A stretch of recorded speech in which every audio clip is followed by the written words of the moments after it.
01 My early home. The first place that I can well remember was a large, pleasant meadow with a pond of clear water in it. Some shady trees leaned over it, and rushes and water lilies grew at the deep end.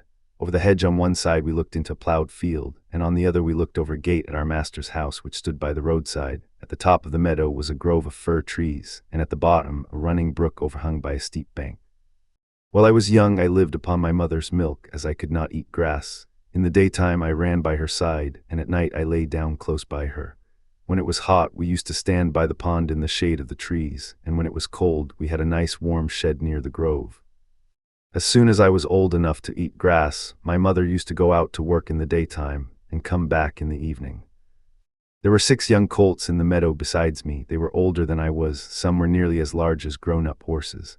I used to run with them and had great fun. We used to gallop all together round and round the field as hard as we could go. Sometimes we had rather rough play, for they would frequently bite and kick as well as gallop. One day, when there was a good deal of kicking, my mother whinnied to me to come to her, and then she said, "I wish you to pay attention to what I am going to say to you. The colts who live here are very good colts, but they are cart-horse colts, and of course they have not learned manners. You have been well-bred and well-born. Your father has a great name in these parts, and your grandfather won the cup 2 years at the Newmarket races. Your grandmother had the sweetest temper of any horse I ever knew, and I think you have never seen me kick or bite. I hope you will grow up gentle and good, and never learn bad ways. Do your work with a good will, lift your feet up well when you trot, and never bite or kick even in play." I have never forgotten my mother's advice. I knew she was a wise old horse, and our master thought a great deal of her. Her name was Duchess, but he often called her Pet. Our master was a good, kind man. He gave us good food, good lodging, and kind words. He spoke as kindly to us as he did to his little children. We were all fond of him, and my mother loved him very much. When she saw him at the gate, she would neigh with joy and trot up to him. He would pat and stroke her and say, "Well, old Pet, and how is your little darky?" I was a dull black, so he called me Darky. Then he would give me a piece of bread, which was very good, and sometimes he brought a carrot for my mother. All the horses would come to him, but I think we were his favorites. My mother always took him to the town on a market day in a light gig. There was a ploughboy Dick who sometimes came into our field to pluck blackberries from the hedge. When he had eaten all he wanted, he would have what he called fun with the colts, throwing stones and sticks at them to make them gallop. We did not much mind him, for we could gallop off, but sometimes a stone would hit and hurt us. One day he was at this game and did not know that the master was in the next field, but he was there, watching what was going on. Over the hedge he jumped in a snap, and catching Dick by the arm, he gave him such a box on the ear as made him roar with the pain and surprise. As soon as we saw the master, we trotted up nearer to see what went on. "Bad boy," he said, "bad boy to chase the colts. This is not the first time nor the second, but it shall be the last. There, take your money and go home. I shall not want you on my farm again." So we never saw Dick any more. Old Daniel, the man who looked after the horses, was just as gentle as our master, so we were well off. 02 The Hunt.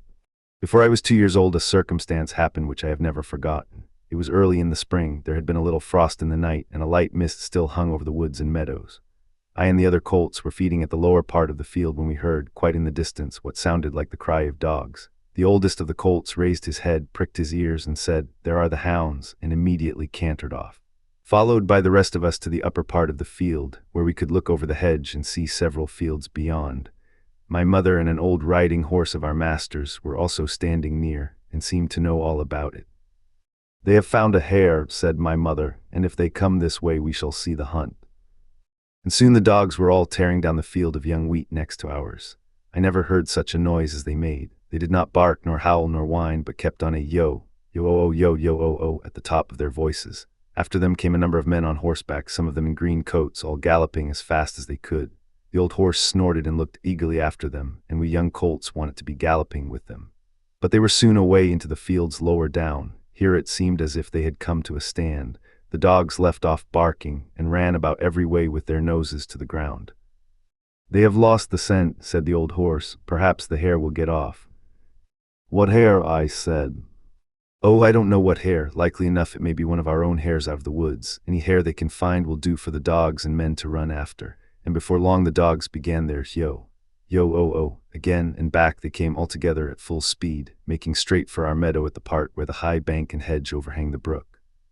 "Now we shall see the hare," said my mother, and just then a hare wild with fright rushed by and made for the woods. On came the dogs. They burst over the bank, leaped the stream, and came dashing across the field, followed by the huntsmen.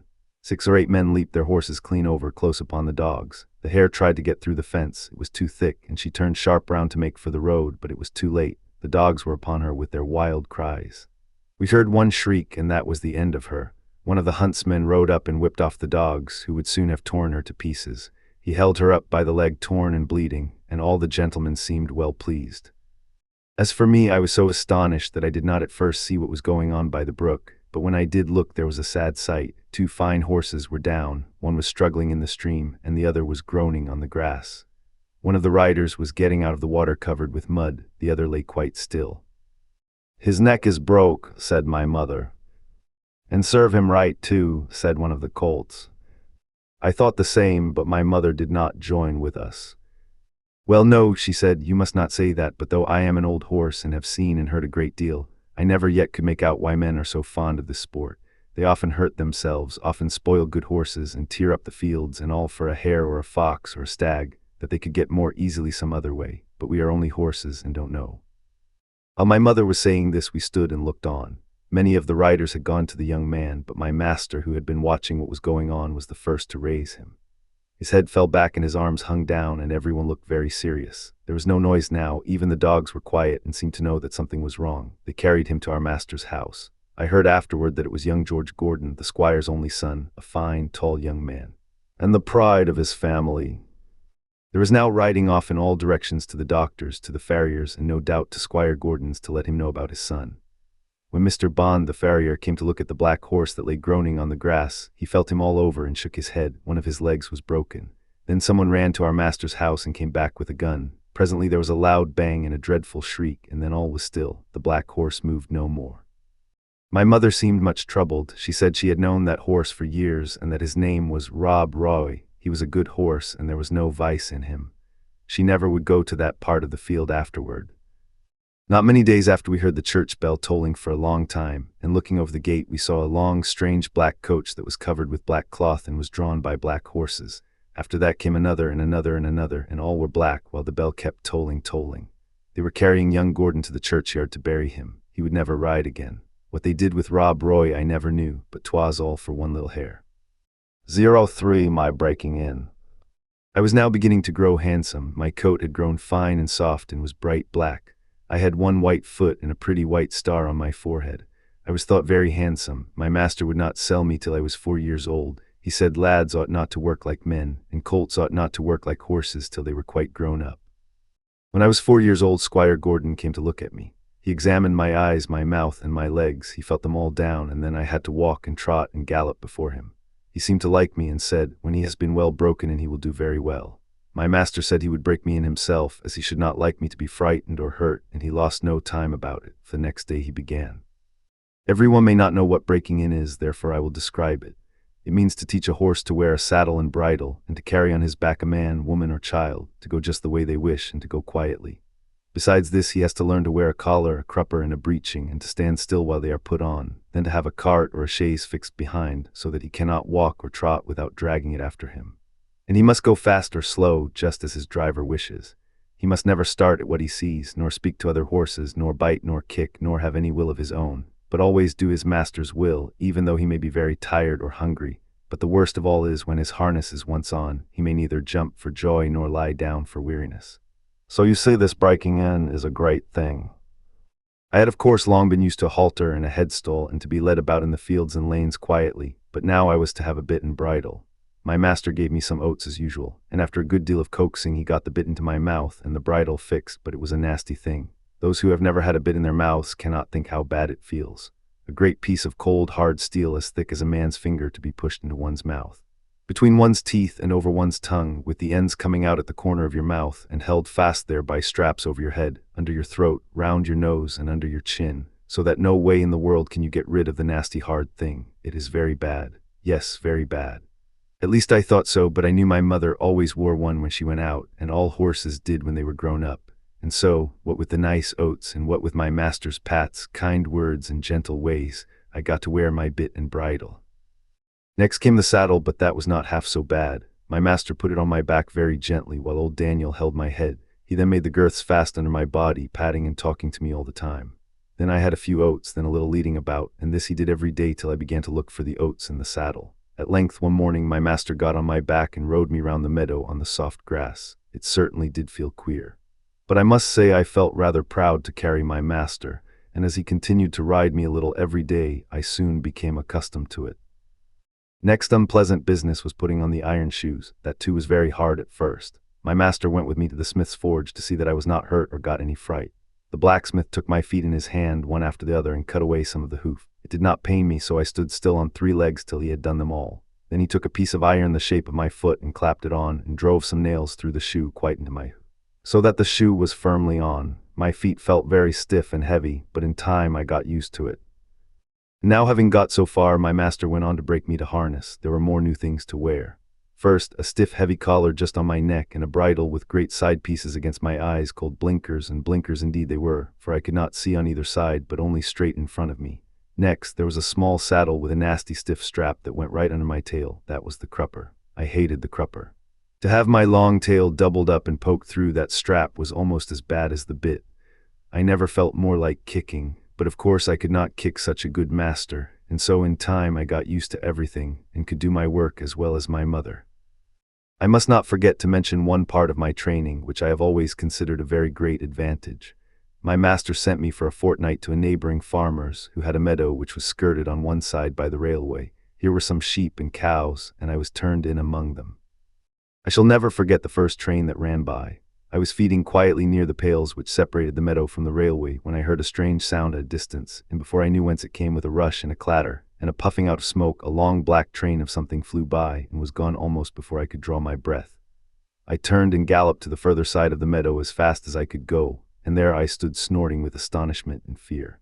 In the course of the day many other trains went by, some more slowly. These drew up at the station close by and sometimes made an awful shriek and groan before they stopped.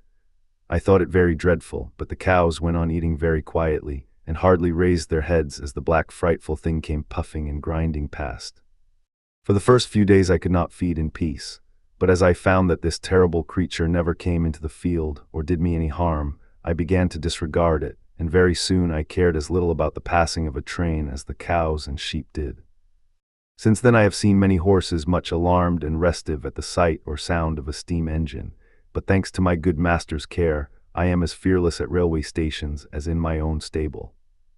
Now if anyone wants to break in a young horse, well, that is the way. My master often drove me in double harness with my mother because she was steady and could teach me how to go better than a strange horse.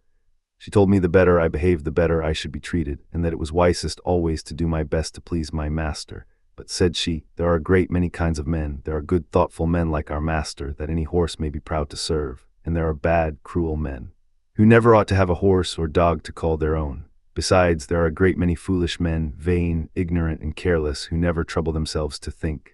These spoil more horses than all, just for want of sense. They don't mean it, but they do it for all that.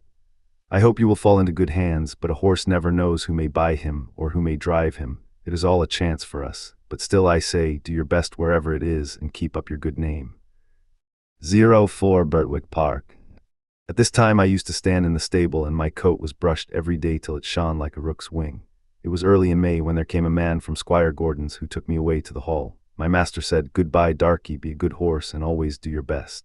I could not say goodbye, so I put my nose into his hand. He patted me kindly, and I left my first home, as I lived some years with Squire Gordon. I may as well tell something about the place.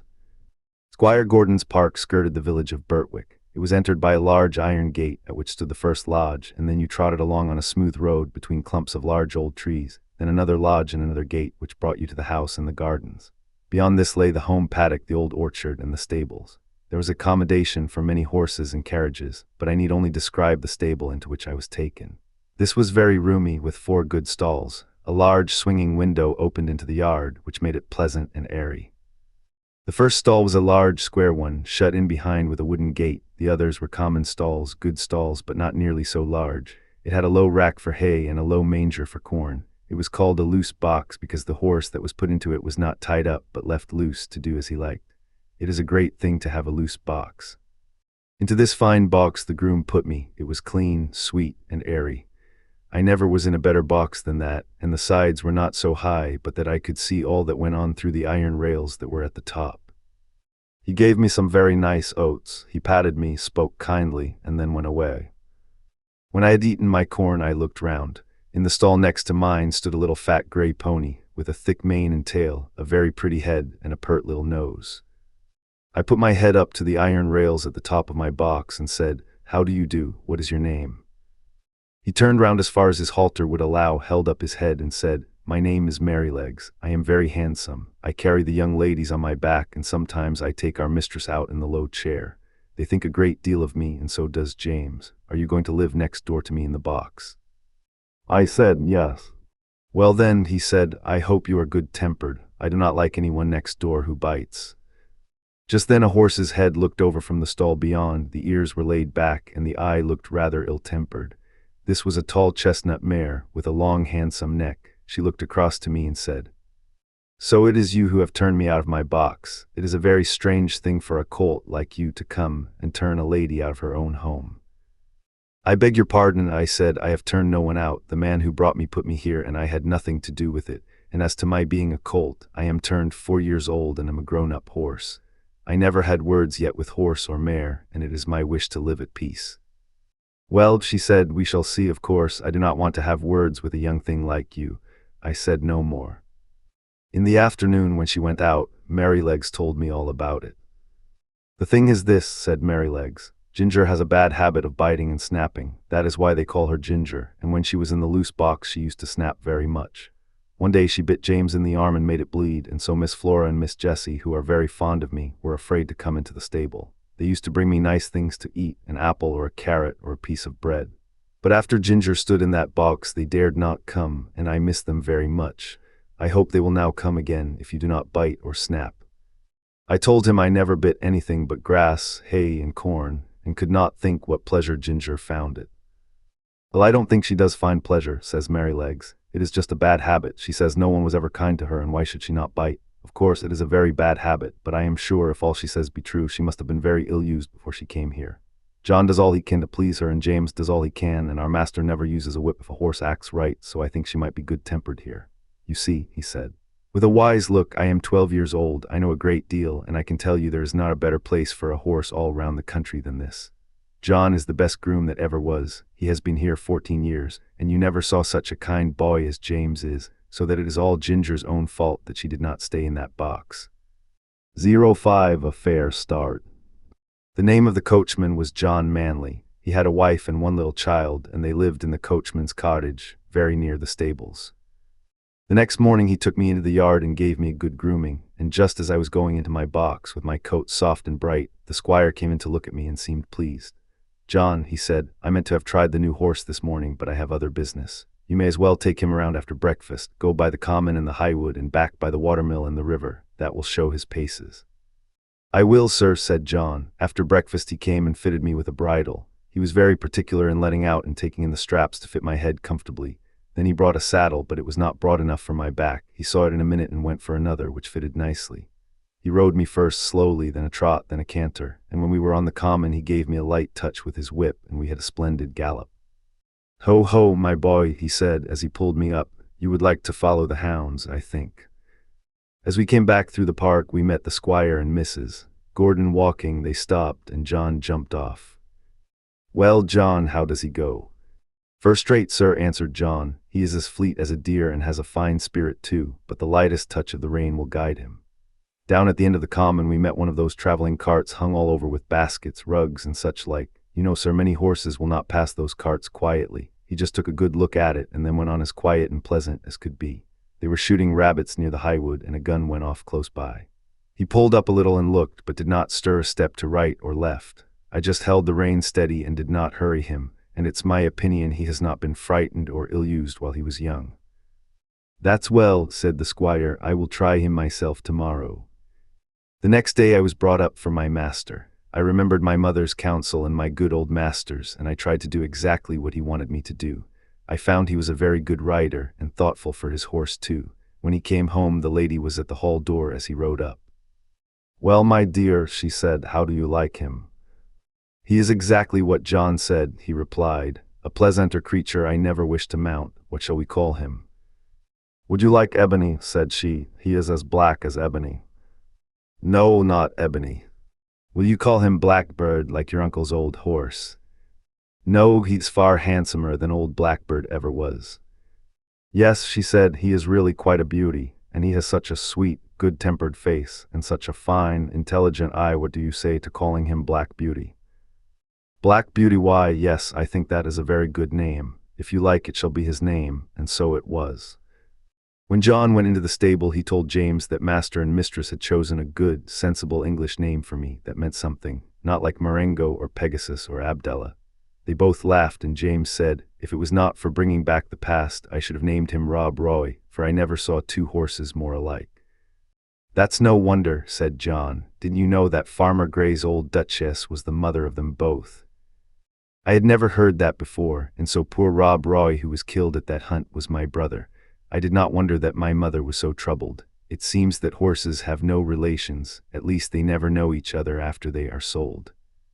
John seemed very proud of me. He used to make my mane and tail almost as smooth as a lady's hair, and he would talk to me a great deal. Of course, I did not understand all he said, but I learned more and more to know what he meant and what he wanted me to do. I grew very fond of him. He was so gentle and kind. He seemed to know just how a horse feels, and when he cleaned me, he knew the tender places and the ticklish places. When he brushed my head, he went as carefully over my eyes as if they were his own, and never stirred up any ill temper. James Howard, the stable boy, was just as gentle and pleasant in his way, so I thought myself well off. There was another man who helped in the yard, but he had very little to do with Ginger and me. A few days after this, I had to go out with Ginger in the carriage. I wondered how we should get on together, but except laying her ears back when I was led up to her, she behaved very well. She did her work honestly and did her full share, and I never wished to have a better partner in double harness. When we came to a hill, instead of slackening her pace, she would throw her weight right into the collar and pull away straight up. We had both the same sort of courage at our work.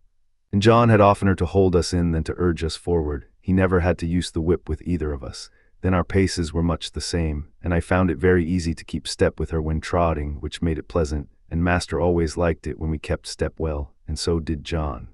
After we had been out 2 or 3 times together, we grew quite friendly and sociable, which made me feel very much at home. As for Merrylegs, he and I soon became great friends. He was such a cheerful, plucky, good-tempered little fellow that he was a favorite with everyone, and especially with Miss Jessie and Flora, who used to ride him about in the orchard and have fine games with him and their little dog Frisky. Our master had 2 other horses that stood in another stable. One was Justice, a roan cob used for riding or for the luggage cart. The other was an old brown hunter named Sir Oliver. He was past work now, but was a great favorite with the master, who gave him the run of the park. He sometimes did a little light carting on the estate, or carried one of the young ladies when they rode out with their father. For he was very gentle and could be trusted with a child as well as Merrylegs. The cob was a strong, well-made, good-tempered horse, and we sometimes had a little chat in the paddock, but of course I could not be so intimate with him as with Ginger, who stood in the same stable. 06 Liberty. I was quite happy in my new place, and if there was one thing that I missed, it must not be thought I was discontented. All who had to do with me were good, and I had a light, airy stable and the best of food. What more could I want? Why, liberty. For 3 years and a half of my life I had had all the liberty I could wish for, but now, week after week, month after month, and no doubt year after year, I must stand up in a stable night and day except when I am wanted. And then I must be just as steady and quiet as any old horse who has worked 20 years, straps here and straps there, a bit in my mouth and blinkers over my eyes. Now, I am not complaining, for I know it must be so. I only mean to say that for a young horse full of strength and spirits, who has been used to some large field or plain where he can fling up his head and toss up his tail and gallop away at full speed, then round and back again with a snort to his companions, I say it is hard never to have a bit more liberty to do as you like.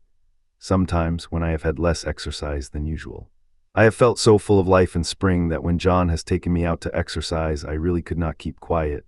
Do what I would, it seemed as if I must jump or dance or prance, and many a good shake I know I must have given him, especially at the first, but he was always good and patient.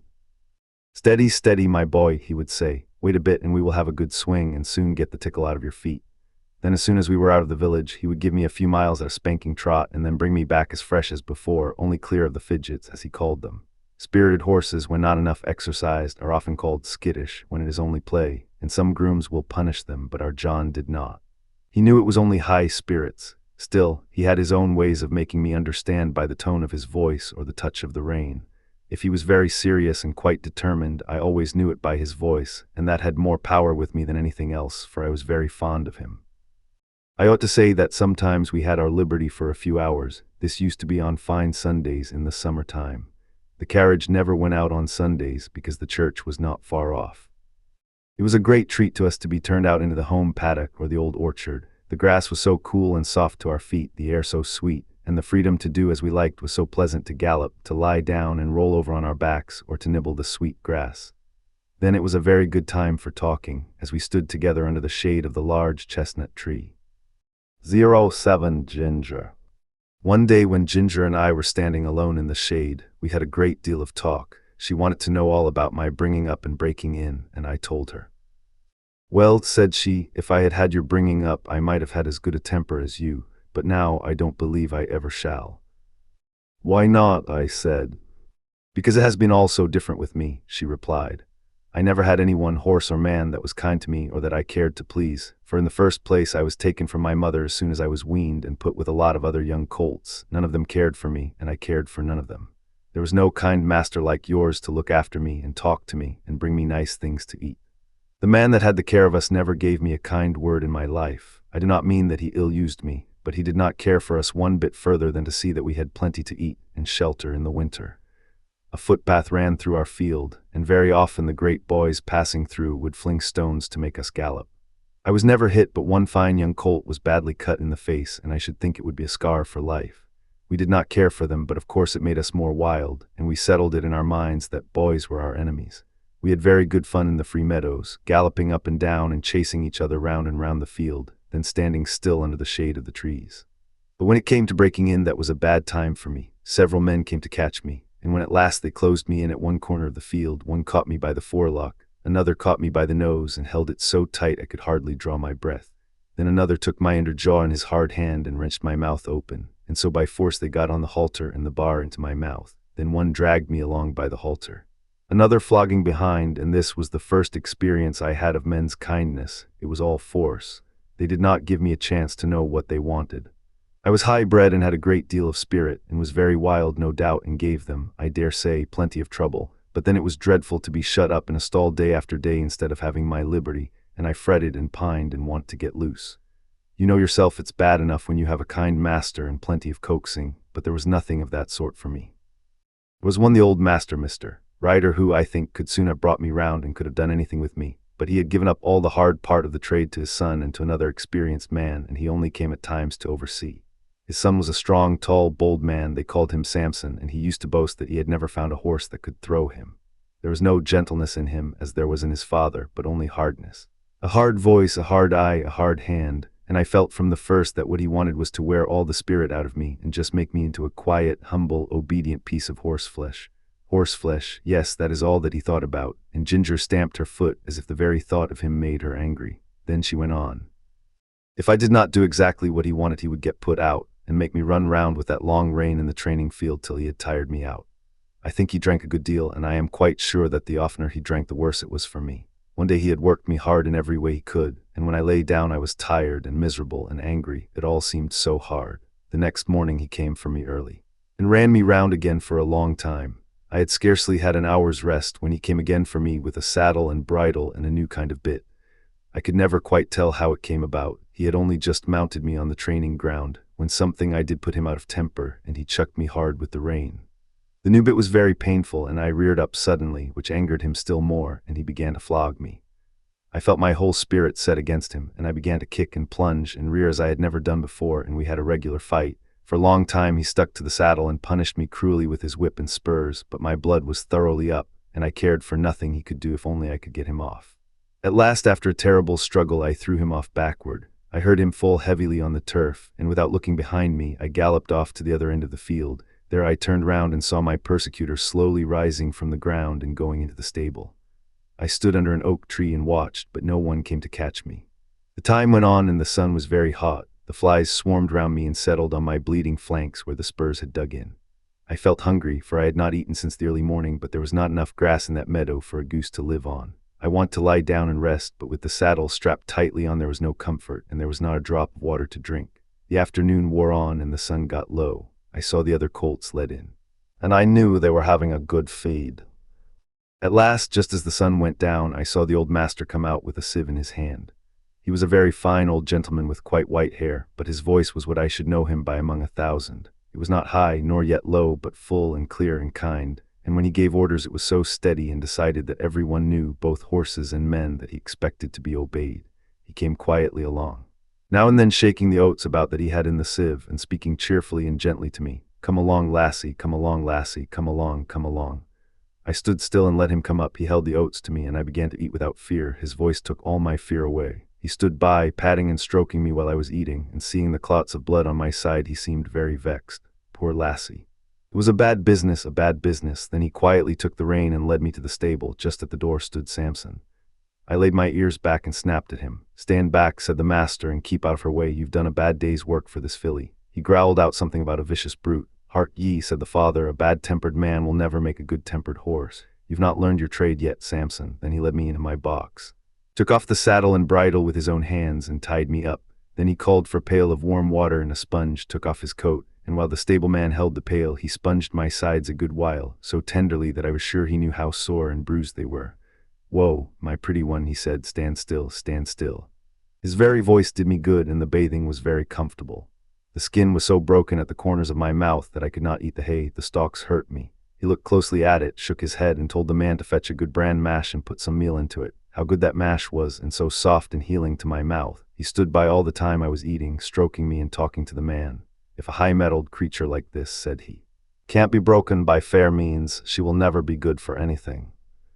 After that he often came to see me, and when my mouth was healed the other breaker, Job they called him, went on training me. He was steady and thoughtful, and I soon learned what he wanted. 08 Ginger's story continued. The next time that Ginger and I were together in the paddock, she told me about her first place. "After my breaking in," she said, "I was bought by a dealer to match another chestnut horse. For some weeks he drove us together, and then we were sold to a fashionable gentleman and were sent up to London. I had been driven with a check rein by the dealer, and I hated it worse than anything else, but in this place we were reined far tighter, the coachman and his master thinking we looked more stylish so. We were often driven about in the park and other fashionable places. You who never had a check rein on don't know what it is, but I can tell you it is dreadful. I like to toss my head about and hold it as high as any horse, but fancy now yourself if you tossed your head up high and were obliged to hold it there, and that for hours together, not able to move it at all except with a jerk still higher, your neck aching till you did not know how to bear it. Besides that, to have two bits instead of one in mine was a sharp one. It hurt my tongue and my jaw. And the blood from my tongue colored the froth that kept flying from my lips as I chafed and fretted at the bits and rein. It was worst when we had to stand by the hour waiting for our mistress at some grand party or entertainment, and if I fretted or stamped with impatience the whip was laid on. It was enough to drive one mad. "Did not your master take any thought for you?" I said.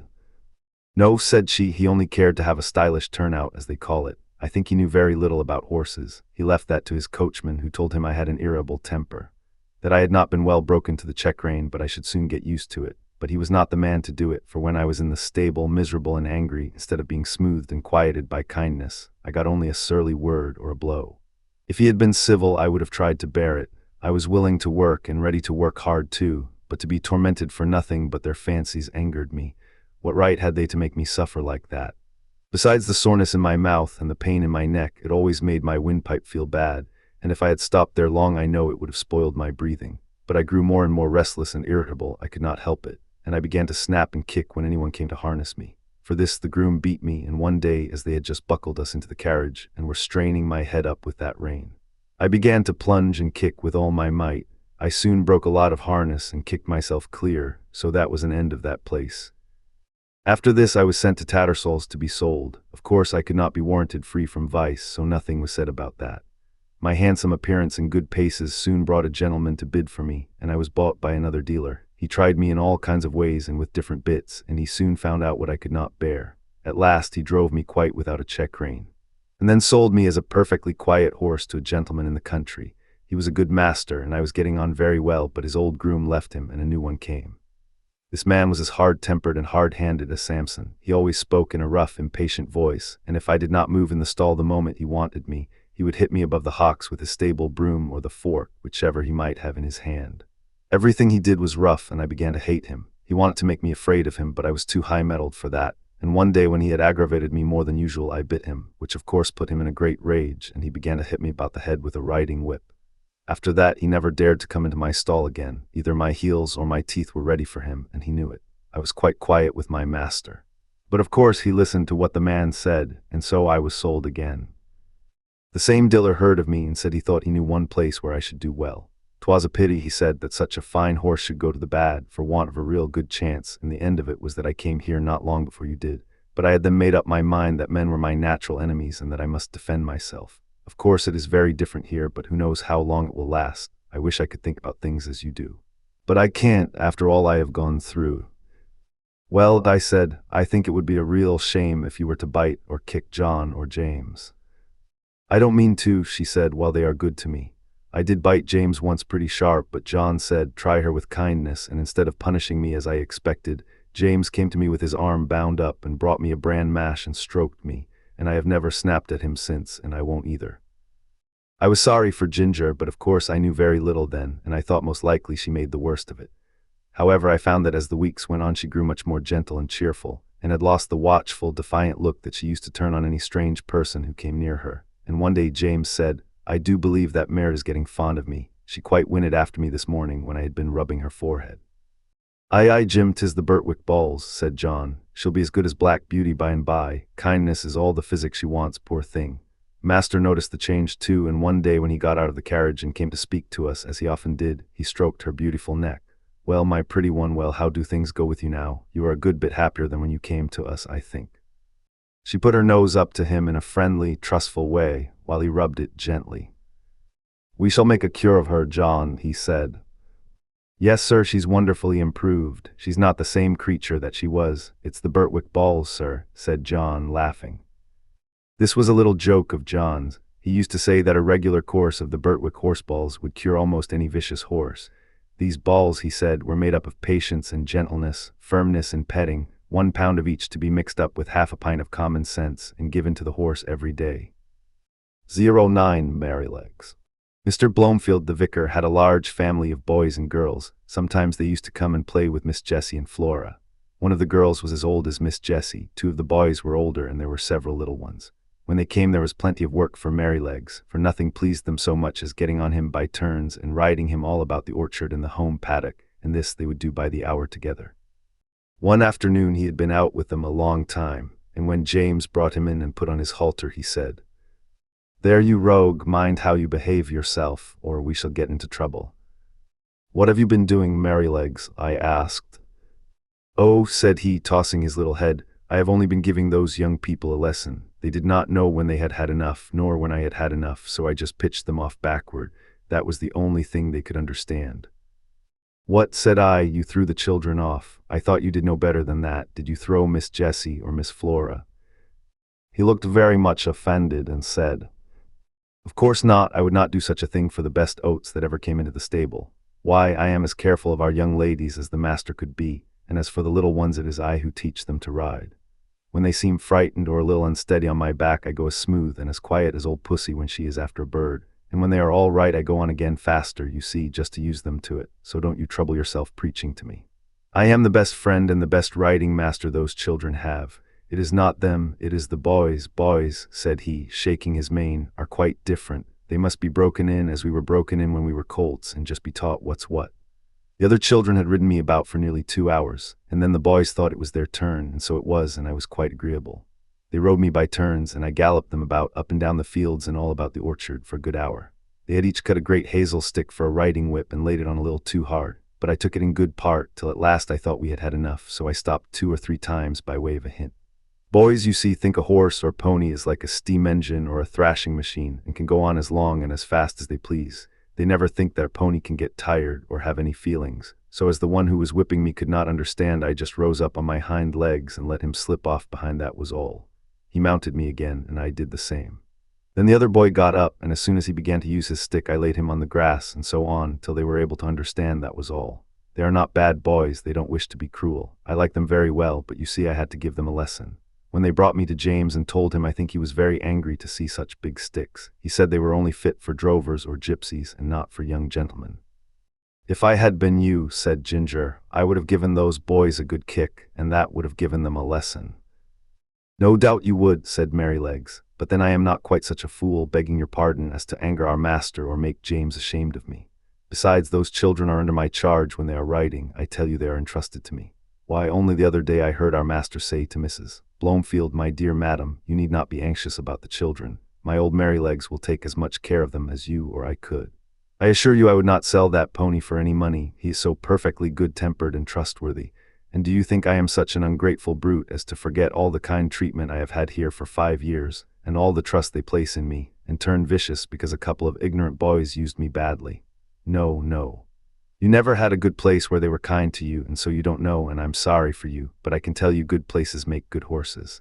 I wouldn't vex our people for anything. I love them, I do, said Merrylegs, and he gave a low ho ho ho through his nose, as he used to do in the morning when he heard James' footstep at the door.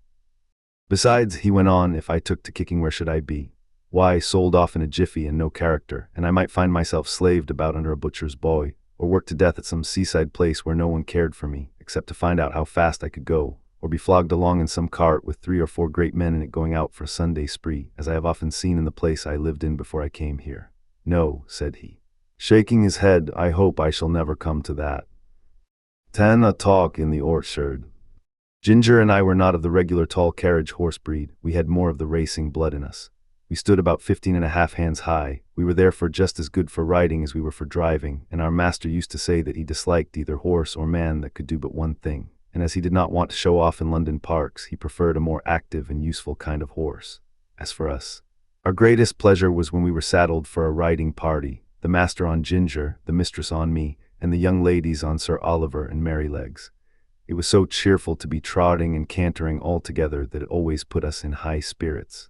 I had the best of it, for I always carried the mistress. Her weight was little, her voice was sweet, and her hand was so light on the rein that I was guided almost without feeling it. Oh, if people knew what a comfort to horses a light hand is, and how it keeps a good mouth and a good temper, they surely would not chuck and drag and pull at the rein as they often do. Our mouths are so tender that where they have not been spoiled or hardened with bad or ignorant treatment, they feel the slightest movement of the driver's hand, and we know in an instant what is required of us. My mouth has never been spoiled, and I believe that was why the mistress preferred me to Ginger, although her paces were certainly quite as good. She used often to envy me, and said it was all the fault of breaking in, and the gag bit in London, that her mouth was not so perfect as mine, and then old Sir Oliver would say, there, there. Don't vex yourself, you have the greatest honor. A mare that can carry a tall man of our master's weight, with all your spring and sprightly action, does not need to hold her head down because she does not carry the lady. We horses must take things as they come, and always be contented and willing so long as we are kindly used. I had often wondered how it was that Sir Oliver had such a very short tail. It really was only 6 or 7 inches long, with a tassel of hair hanging from it, and on one of our holidays in the orchard I ventured to ask him by what accident it was that he had lost his tail. Accident, he snorted with a fierce look. It was no accident. It was a cruel, shameful, cold-blooded act. When I was young I was taken to a place where these cruel things were done. I was tied up and made fast so that I could not stir, and then they came and cut off my long and beautiful tail, through the flesh and through the bone, and took it away. How dreadful, I exclaimed. Dreadful, ah, it was dreadful, but it was not only the pain, though that was terrible and lasted a long time. It was not only the indignity of having my best ornament taken from me, though that was bad, but it was this: how could I ever brush the flies off my sides and my hind legs any more? You who have tails just whisk the flies off without thinking about it, and you can't tell what a torment it is to have them settle upon you and sting, and have nothing in the world to lash them off with. I tell you it is a lifelong wrong and a lifelong loss, but thank heaven they don't do it now. What did they do it for then? Said Ginger. For fashion, said the old horse with a stamp of his foot. For fashion, if you know what that means. There was not a well-bred young horse in my time that had not his tail docked in that shameful way, just as if the good God that made us did not know what we wanted and what looked best. I suppose it is fashion that makes them strap our heads up with those horrid bits that I was tortured with in London, said Ginger. Of course it is, said he. To my mind, fashion is one of the wickedest things in the world. Now look, for instance, at the way they serve dogs, cutting off their tails to make them look plucky, and shearing up their pretty little ears to a point to make them both look sharp, forsooth. I had a dear friend once, a brown terrier, Skye they called her. She was so fond of me that she never would sleep out of my stall. She made her bed under the manger. And there she had a litter of 5 as pretty little puppies as need be. None were drowned, for they were a valuable kind, and how pleased she was with them. and when they got their eyes open and crawled about, it was a real pretty sight. But one day the man came and took them all away. I thought he might be afraid I should tread upon them. But it was not so. In the evening poor Sky brought them back again, one by one in her mouth, not the happy little things that they were, but bleeding and crying pitifully. They had all had a piece of their tails cut off, and the soft flap of their pretty little ears was cut quite off. How their mother licked them, and how troubled she was, poor thing, I never forgot it. They healed in time, and they forgot the pain, but the nice soft flap, that of course was intended to protect the delicate part of their ears from dust and injury, was gone forever. Why don't they cut their own children's ears into points to make them look sharp? Why don't they cut the end off their noses to make them look plucky? One would be just as sensible as the other. What right have they to torment and disfigure God's creatures? Sir Oliver, though he was so gentle, was a fiery old fellow, and what he said was all so new to me, and so dreadful, that I found a bitter feeling toward men rise up in my mind that I never had before. Of course Ginger was very much excited. She flung up her head with flashing eyes and distended nostrils, declaring that men were both brutes and blockheads. "Who talks about blockheads?" said Merrylegs, who just came up from the old apple tree, where he had been rubbing himself against the low branch. "Who talks about blockheads? I believe that is a bad word." "Bad words were made for bad things," said Ginger, and she told him what Sir Oliver had said. "It is all true," said Merrylegs sadly, "and I've seen that about the dogs over and over again where I lived first, but we won't talk about it here. You know that Master and John and James are always good to us, and talking against men in such a place as this doesn't seem fair or grateful, and you know there are good masters and good grooms beside ours, though of course ours are the best." This wise speech of good little Merrylegs, which we knew was quite true, cooled us all down, especially Sir Oliver, who was dearly fond of his master. And to turn the subject, I said, "Can anyone tell me the use of blinkers?" "No," said Sir Oliver shortly, "because they are no use." "They are supposed," said Justice the roan cob in his calm way, "to prevent horses from shying and starting, and getting so frightened as to cause accidents." "Then what is the reason they do not put them on riding horses, especially on ladies' horses?" said I. "There is no reason at all," said he quietly, "except the fashion. They say that a horse would be so frightened to see the wheels of his own cart or carriage coming behind him that he would be sure to run away, although of course when he is ridden he sees them all about him if the streets are crowded. I admit they do sometimes come too close to be pleasant, but we don't run away. We are used to it and understand it. And if we never had blinkers put on, we should never want them. We should see what was there and know what was what, and be much less frightened than by only seeing bits of things that we can't understand.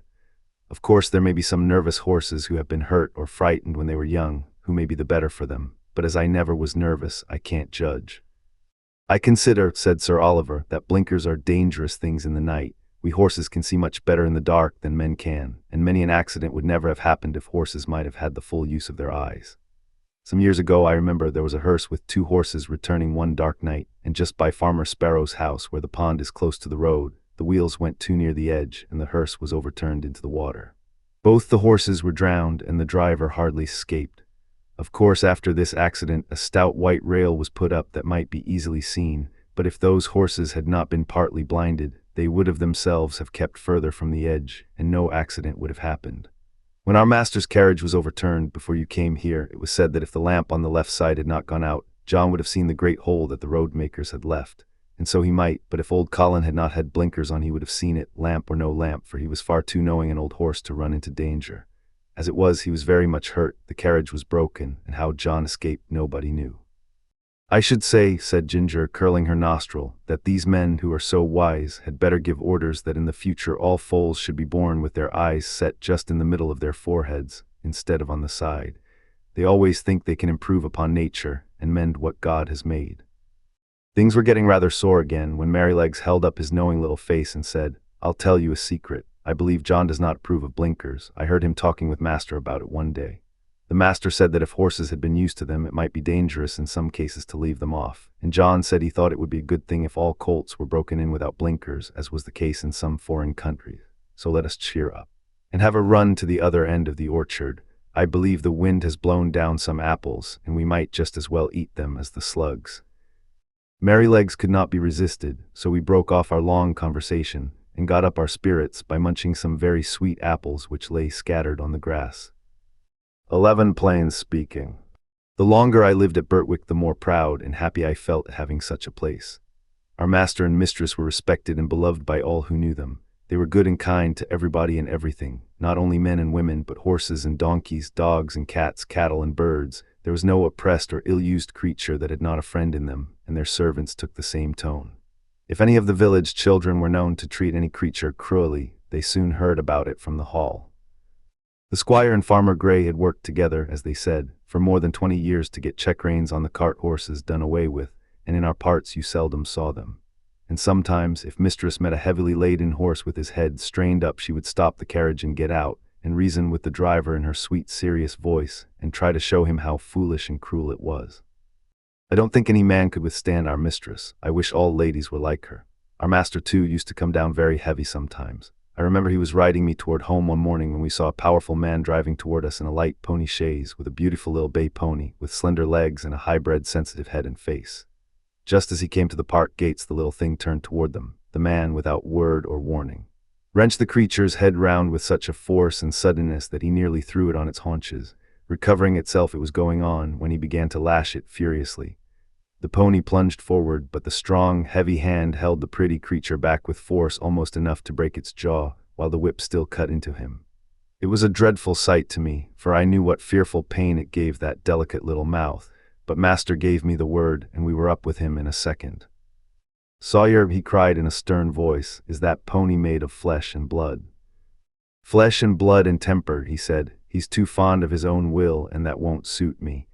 He spoke as if he was in a strong passion. He was a builder who had often been to the park on business. "And do you think," said master sternly, "that treatment like this will make him fond of your will?" "He had no business to make that turn. His road was straight on," said the man roughly. "You have often driven that pony up to my place," said master. "It only shows the creature's memory and intelligence. How did he know that you were not going there again? But that has little to do with it. I must say, Mr. Sawyer, that a more unmanly, brutal treatment of a little pony it was never my painful lot to witness, and by giving way to such passion you injure your own character as much, nay more, than you injure your horse. And remember, we shall all have to be judged according to our works, whether they be toward man or toward beast." Master rode me home slowly, and I could tell by his voice how the thing had grieved him. He was just as free to speak to gentlemen of his own rank as to those below him. For another day, when we were out, we met a Captain Langley, a friend of our master's. He was driving a splendid pair of greys in a kind of break. After a little conversation, the captain said, "What do you think of my new team, Mr. Douglas? You know, you are the judge of horses in these parts, and I should like your opinion." The master backed me a little so as to get a good view of them. "They are an uncommonly handsome pair," he said, "and if they are as good as they look, I am sure you need not wish for anything better. But I see you still hold that pet scheme of yours for worrying your horses and lessening their power." "What do you mean?" said the other. "The check reins? Oh, I know that's a hobby of yours. Well, the fact is, I like to see my horses hold their heads up." "So do I," said master, "as well as any man, but I don't like to see them held up. That takes all the shine out of it. Now, you are a military man, Langley, and no doubt like to see your regiment look well on parade, heads up and all that, but you would not take much credit for your drill if all your men had their heads tied to a backboard. It might not be much harm on parade, except to worry and fatigue them. But how would it be in a bayonet charge against the enemy, when they want the free use of every muscle, and all their strength thrown forward? I would not give much for their chance of victory. And it is just the same with horses. You fret and worry their tempers and decrease their power. You will not let them throw their weight against their work, and so they have to do too much with their joints and muscles, and of course it wears them up faster. You may depend upon it, horses were intended to have their heads free as men's are, and if we could act a little more according to common sense and a good deal less according to fashion, we should find many things work easier. Besides, you know as well as I that if a horse makes a false step, he has much less chance of recovering himself if his head and neck are fastened back. And now," said the master, laughing, "I have given my hobby a good trot out. Can't you make up your mind to mount him too, Captain? Your example would go a long way." "I believe you are right in theory," said the other, "and that's rather a hard hit about the soldiers, but well, I'll think about it," and so they parted. 12. A stormy day. One day late in the autumn, my master had a long journey to go on business. I was put into the dog cart, and John went with his master. I always liked to go in the dog cart. It was so light, and the high wheels ran along so pleasantly. There had been a great deal of rain, and now the wind was very high and blew the dry leaves across the road in a shower. We went along merrily till we came to the toll bar and the low wooden bridge. The river banks were rather high, and the bridge, instead of rising, went across just level, so that in the middle, if the river was full, the water would be nearly up to the woodwork and planks. But as there were good substantial rails on each side, people did not mind it. The man at the gate said the river was rising fast and he feared it would be a bad night. Many of the meadows were under water, and in one low part of the road the water was halfway up to my knees. The bottom was good, and master drove gently, so it was no matter. When we got to the town, of course, I had a good bait, but as the master's business engaged him a long time, we did not start for home till rather late in the afternoon. The wind was then much higher, and I heard the master say to John that he had never been out in such a storm, and so I thought as we went along the skirts of a wood, where the great branches were swaying about like twigs, and the rushing sound was terrible. "I wish we were well out of this wood," said my master. "Yes, sir," said John, "it would be rather awkward if one of these branches came down upon us."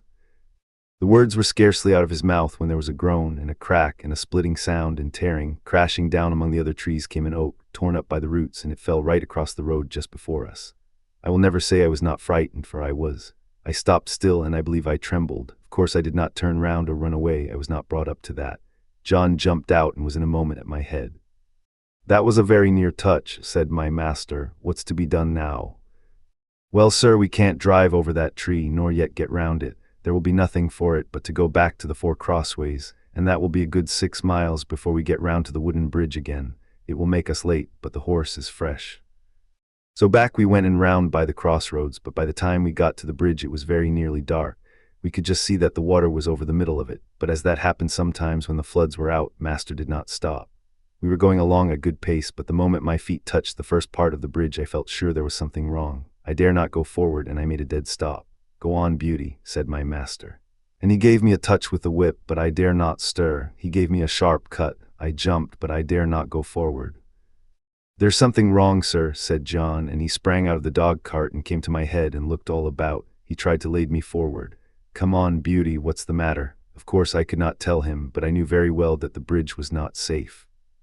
Just then the man at the toll gate on the other side ran out of the house, tossing a torch about like one mad. "Hoy, hoy, hoy, halloo, stop," he cried. "What's the matter?" shouted my master.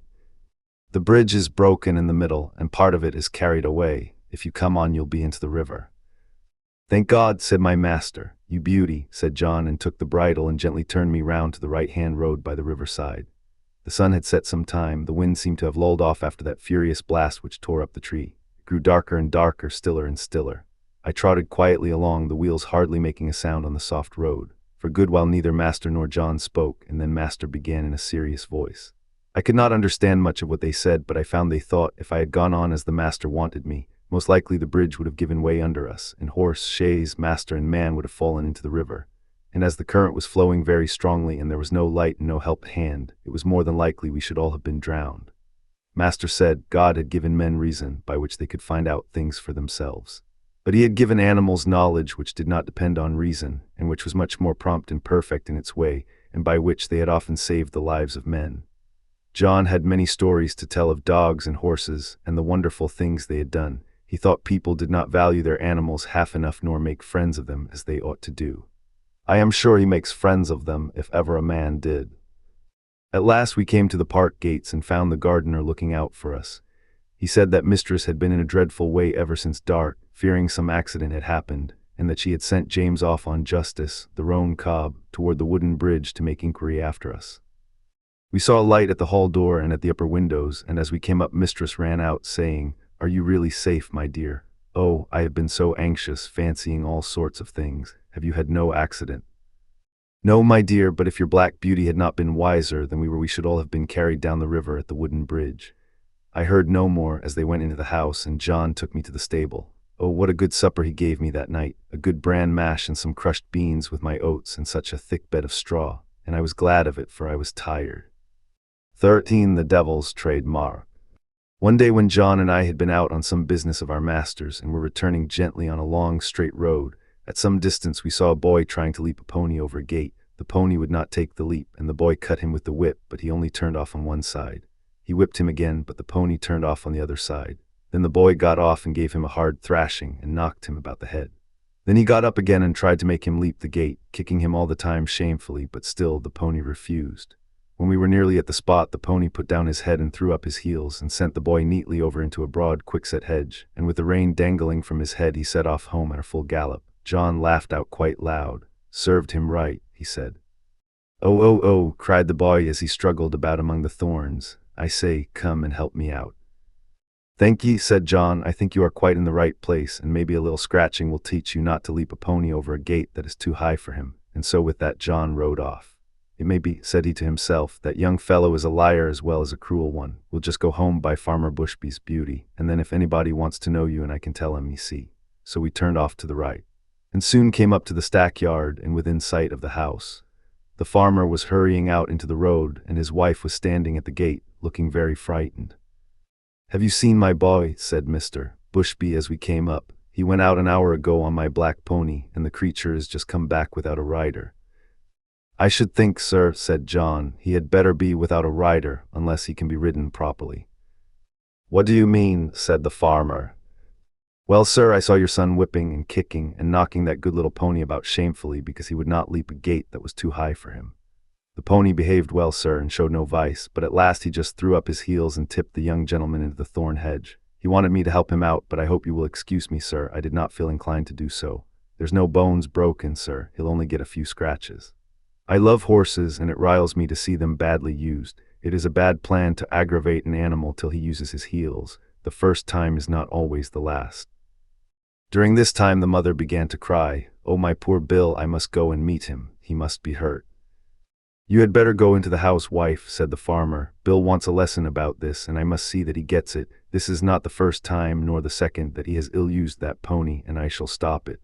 I am much obliged to you, Manly. Good evening.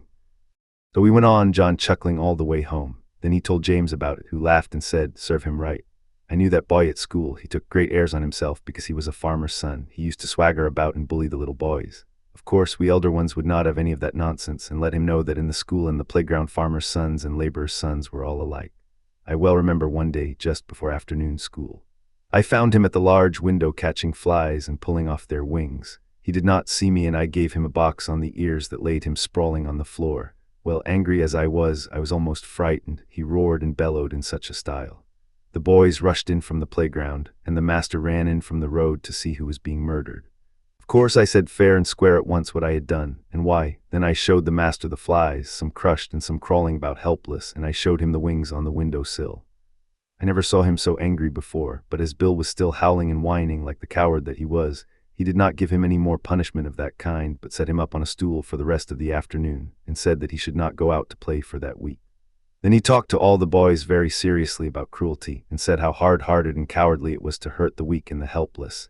But what stuck in my mind was this: he said that cruelty was the devil's own trademark, and if we saw anyone who took pleasure in cruelty, we might know who he belonged to, for the devil was a murderer from the beginning and a tormentor to the end. On the other hand, where we saw people who loved their neighbors, and were kind to man and beast, we might know that was God's mark. Your master never taught you a truer thing, said John. There is no religion without love, and people may talk as much as they like about their religion, but if it does not teach them to be good and kind to man and beast, it is all a sham, James, and it won't stand when things come to be turned inside out.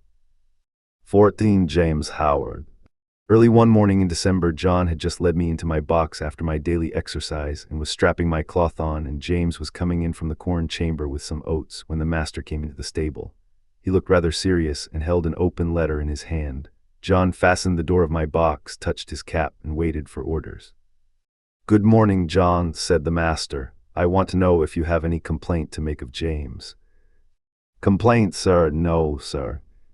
Is he industrious at his work and respectful to you? Yes, sir, always. You never find he slights his work when your back is turned?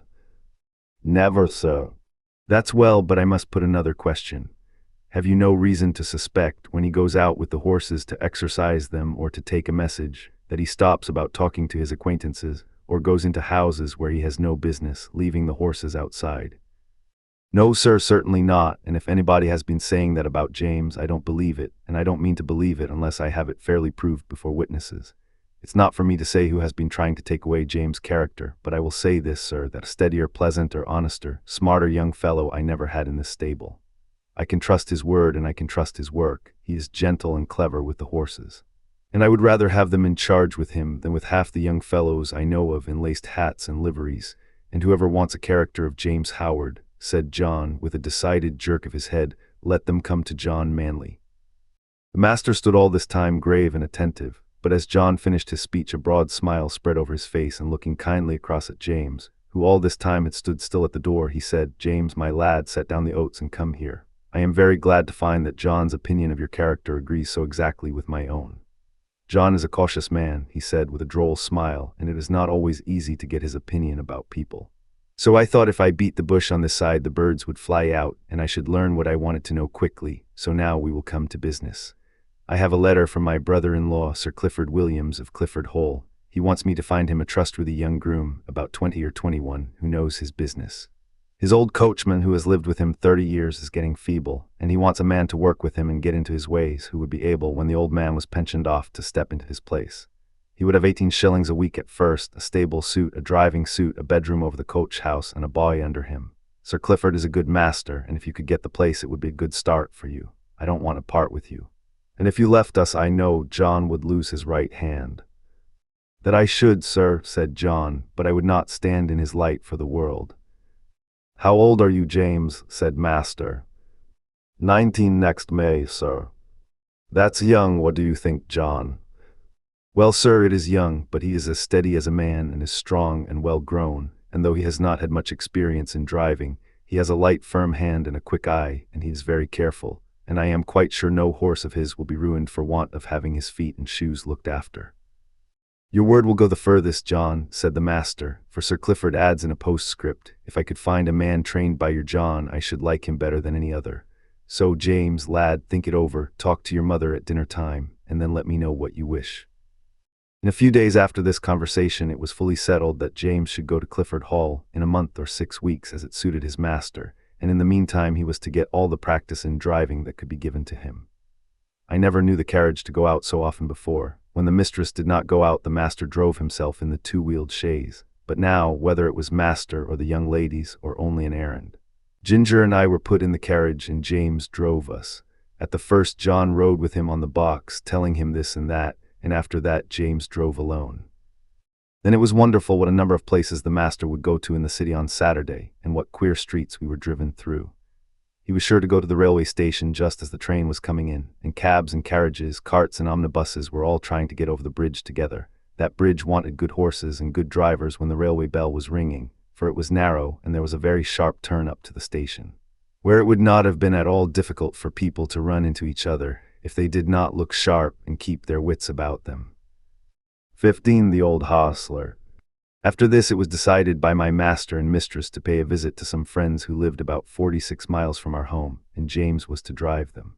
The first day we traveled 32 miles. There were some long, heavy hills, but James drove so carefully and thoughtfully that we were not at all harassed. He never forgot to put on the brake as we went downhill, nor to take it off at the right place. He kept our feet on the smoothest part of the road. And if the uphill was very long, he set the carriage wheels a little across the road, so as not to run back, and gave us a breathing. All these little things help a horse very much, particularly if he gets kind words into the bargain. We stopped once or twice on the road, and just as the sun was going down we reached the town where we were to spend the night.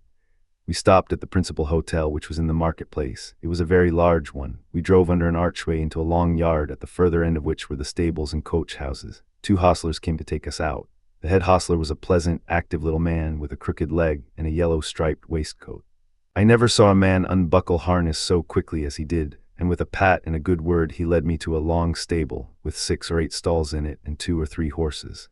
The other man brought Ginger. James stood by while we were rubbed down and cleaned. I never was cleaned so lightly and quickly as by that little old man. When he had done, James stepped up and felt me over, as if he thought I could not be thoroughly done, but he found my coat as clean and smooth as silk. "Well," he said, "I thought I was pretty quick, and our John quicker still, but you do beat all I ever saw for being quick and thorough at the same time." "Practice makes perfect," said the crooked little hostler, "and 'twould be a pity if it didn't. 40 years' practice and not perfect. Ha ha, that would be a pity, and as to being quick, why, bless you, that is only a matter of habit. If you get into the habit of being quick, it is just as easy as being slow, easier, I should say. In fact, it don't agree with my health to be hulking about over a job twice as long as it need take. Bless you. I couldn't whistle if I crawled over my work as some folks do. You see, I have been about horses ever since I was 12 years old, in hunting stables and racing stables, and being small, you see, I was jockey for several years. But at the Goodwood, you see, the turf was very slippery and my poor Larkspur got a fall, and I broke my knee. and so of course I was of no more use there. But I could not live without horses, of course I couldn't, so I took to the hotels. And I can tell ye it is a downright pleasure to handle an animal like this, well-bred, well-mannered, well cared for. Bless ye, I can tell how a horse is treated. Give me the handling of a horse for 20 minutes and I'll tell you what sort of a groom he has had. Look at this one, pleasant, quiet, turns about just as you want him, holds up his feet to be cleaned out. Or anything else you please to wish. Then you'll find another fidgety, fretty, won't move the right way, or starts across the stall, tosses up his head as soon as you come near him, lays his ears and seems afraid of you, or else squares about at you with his heels. Poor things, I know what sort of treatment they have had. If they are timid, it makes them start or shy. If they are high-mettled, it makes them vicious or dangerous. Their tempers are mostly made when they are young. Bless you, they are like children. Train them up in the way they should go, as the good book says, and when they are old they will not depart from it if they have a chance. I like to hear you talk, said James. That's the way we lay it down at home, at our master's. Who is your master, young man, if it be a proper question? I should judge he is a good one from what I see. He is Squire Gordon of Birtwick Park, the other side the Beacon Hills, said James. Ah, so I have heard tell of him. Fine judge of horses, ain't he? The best rider in the county. I believe he is, said James, but he rides very little now, since the poor young master was killed. Ah, poor gentleman, I read all about it in the paper at the time. A fine horse killed too, wasn't there? Yes, said James, he was a splendid creature, brother to this one, and just like him. Pity, said the old man. 'Twas a bad place to leap, if I remember. A thin fence at top, a steep bank down to the stream, wasn't it? No chance for a horse to see where he is going. Now, I am for bold riding as much as any man, but still there are some leaps that only a very knowing old huntsman has any right to take. A man's life and a horse's life are worth more than a fox's tail. At least, I should say they ought to be. During this time, the other man had finished Ginger and had brought our corn, and James and the old man left the stable together. 16. The fire. Later on in the evening, a traveler's horse was brought in by the second hostler, and while he was cleaning him, a young man with a pipe in his mouth lounged into the stable to gossip. I say, Toller, said the hostler, just run up the ladder into the loft and put some hay down into this horse's rack, will you? Only lay down your pipe. All right, said the other, and went up through the trapdoor, and I heard him step across the floor overhead and put down the hay. James came in to look at us the last thing, and then the door was locked. I cannot say how long I had slept, nor what time in the night it was, but I woke up very uncomfortable, though I hardly knew why. I got up, the air seemed all thick and choking. I heard Ginger coughing, and one of the other horses seemed very restless. It was quite dark, and I could see nothing, but the stable seemed full of smoke, and I hardly knew how to breathe. The trapdoor had been left open, and I thought that was the place it came through. I listened and heard a soft rushing sort of noise and a low crackling and snapping. I did not know what it was, but there was something in the sound so strange that it made me tremble all over. The other horses were all awake, some were pulling at their halters, others stamping. At last I heard steps outside, and the hostler who had put up the traveler's horse burst into the stable with a lantern, and began to untie the horses and try to lead them out, but he seemed in such a hurry and so frightened himself that he frightened me still more.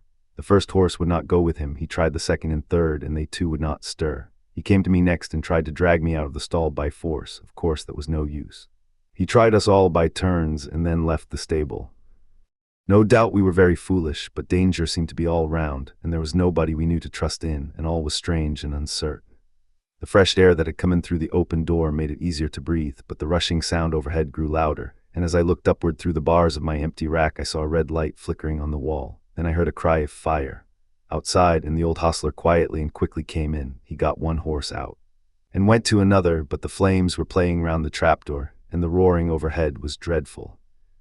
The next thing I heard was James' voice, quiet and cheery, as it always was. Come, my beauties, it is time for us to be off, so wake up and come along. I stood nearest the door, so he came to me first, patting me as he came in. Come, beauty, on with your bridle, my boy will soon be out of this smother. It was on in no time. Then he took the scarf off his neck and tied it lightly over my eyes, and patting and coaxing he led me out of the stable. Safe in the yard, he slipped the scarf off my eyes and shouted, Here, somebody, take this horse while I go back for the other. A tall, broad man stepped forward and took me, and James darted back into the stable. I set up a shrill whinny as I saw him go. Ginger told me afterward that whinny was the best thing I could have done for her, for had she not heard me outside, she would never have had courage to come out. There was much confusion in the yard, the horses being got out of other stables, and the carriages and gigs being pulled out of houses and sheds, lest the flames should spread further. On the other side, the yard windows were thrown up, and people were shouting all sorts of things, but I kept my eye fixed on the stable door, where the smoke poured out thicker than ever, and I could see flashes of red light. Presently I heard above all the stir and in a loud, clear voice, which I knew was Master's. James Howard, are you there?" There was no answer, but I heard a crash of something falling in the stable, and the next moment I gave a loud, joyful neigh, for I saw James coming through the smoke, leading Ginger with him. She was coughing violently, and he was not able to speak. "My brave lad," said Master, laying his hand on his shoulder, "are you hurt?"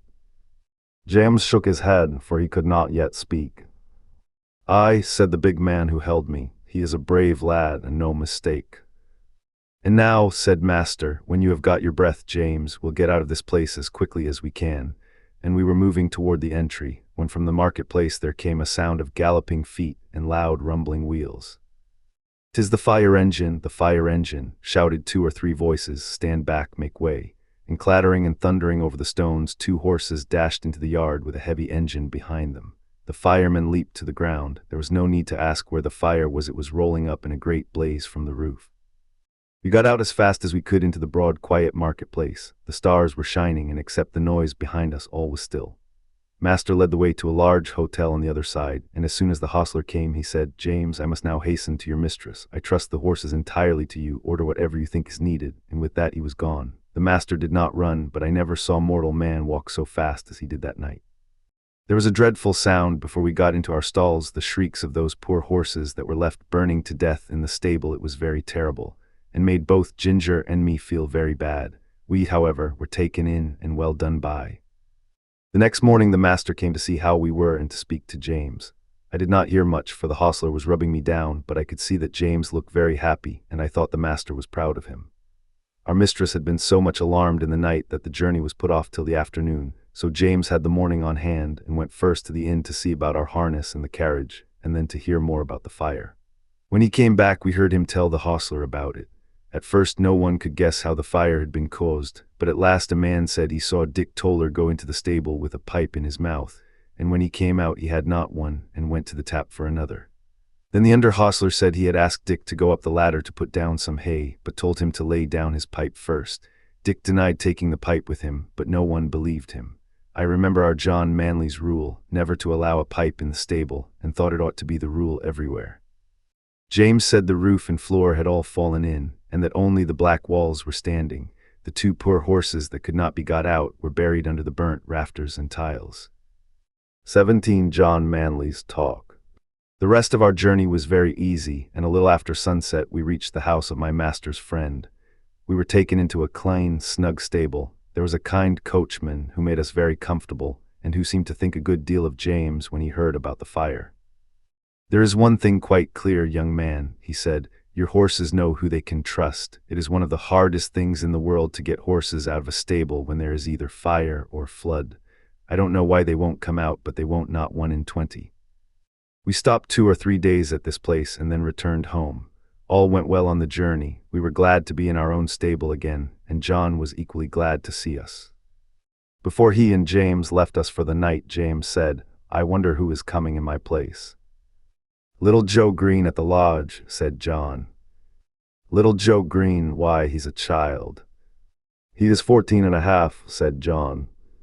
"But he is such a little chap." "Yes, he is small, but he is quick and willing and kind-hearted too, and then he wishes very much to come, and his father would like it, and I know the master would like to give him the chance. He said if I thought he would not do, he would look out for a bigger boy, but I said I was quite agreeable to try him for 6 weeks.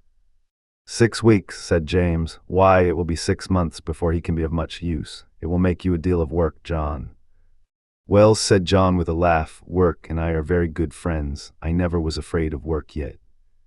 You are a very good man, said James. I wish I may ever be like you. I don't often speak of myself, said John, but as you are going away from us out into the world to shift for yourself, I'll just tell you how I look on these things.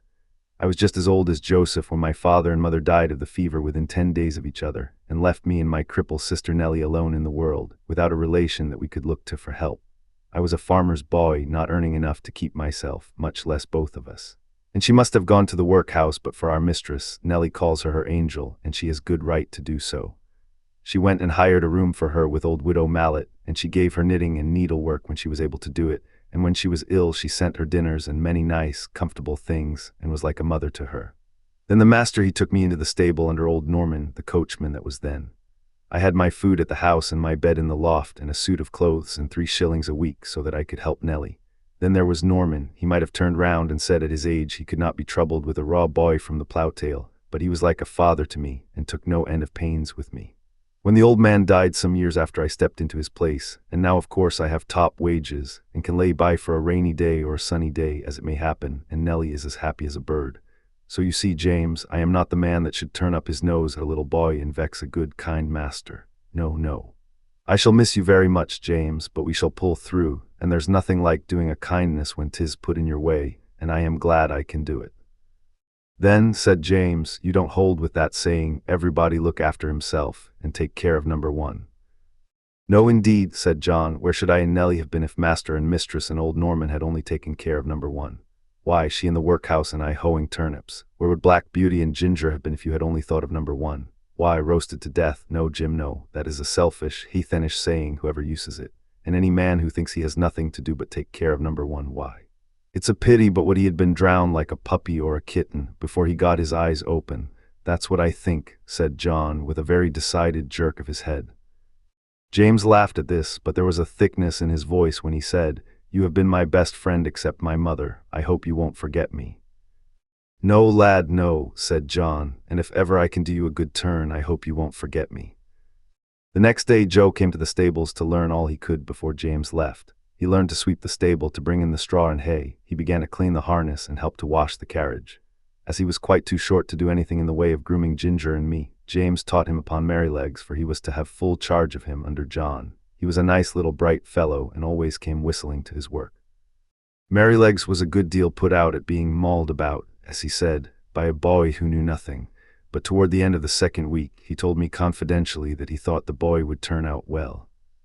At last the day came when James had to leave us. Cheerful as he always was, he looked quite downhearted that morning.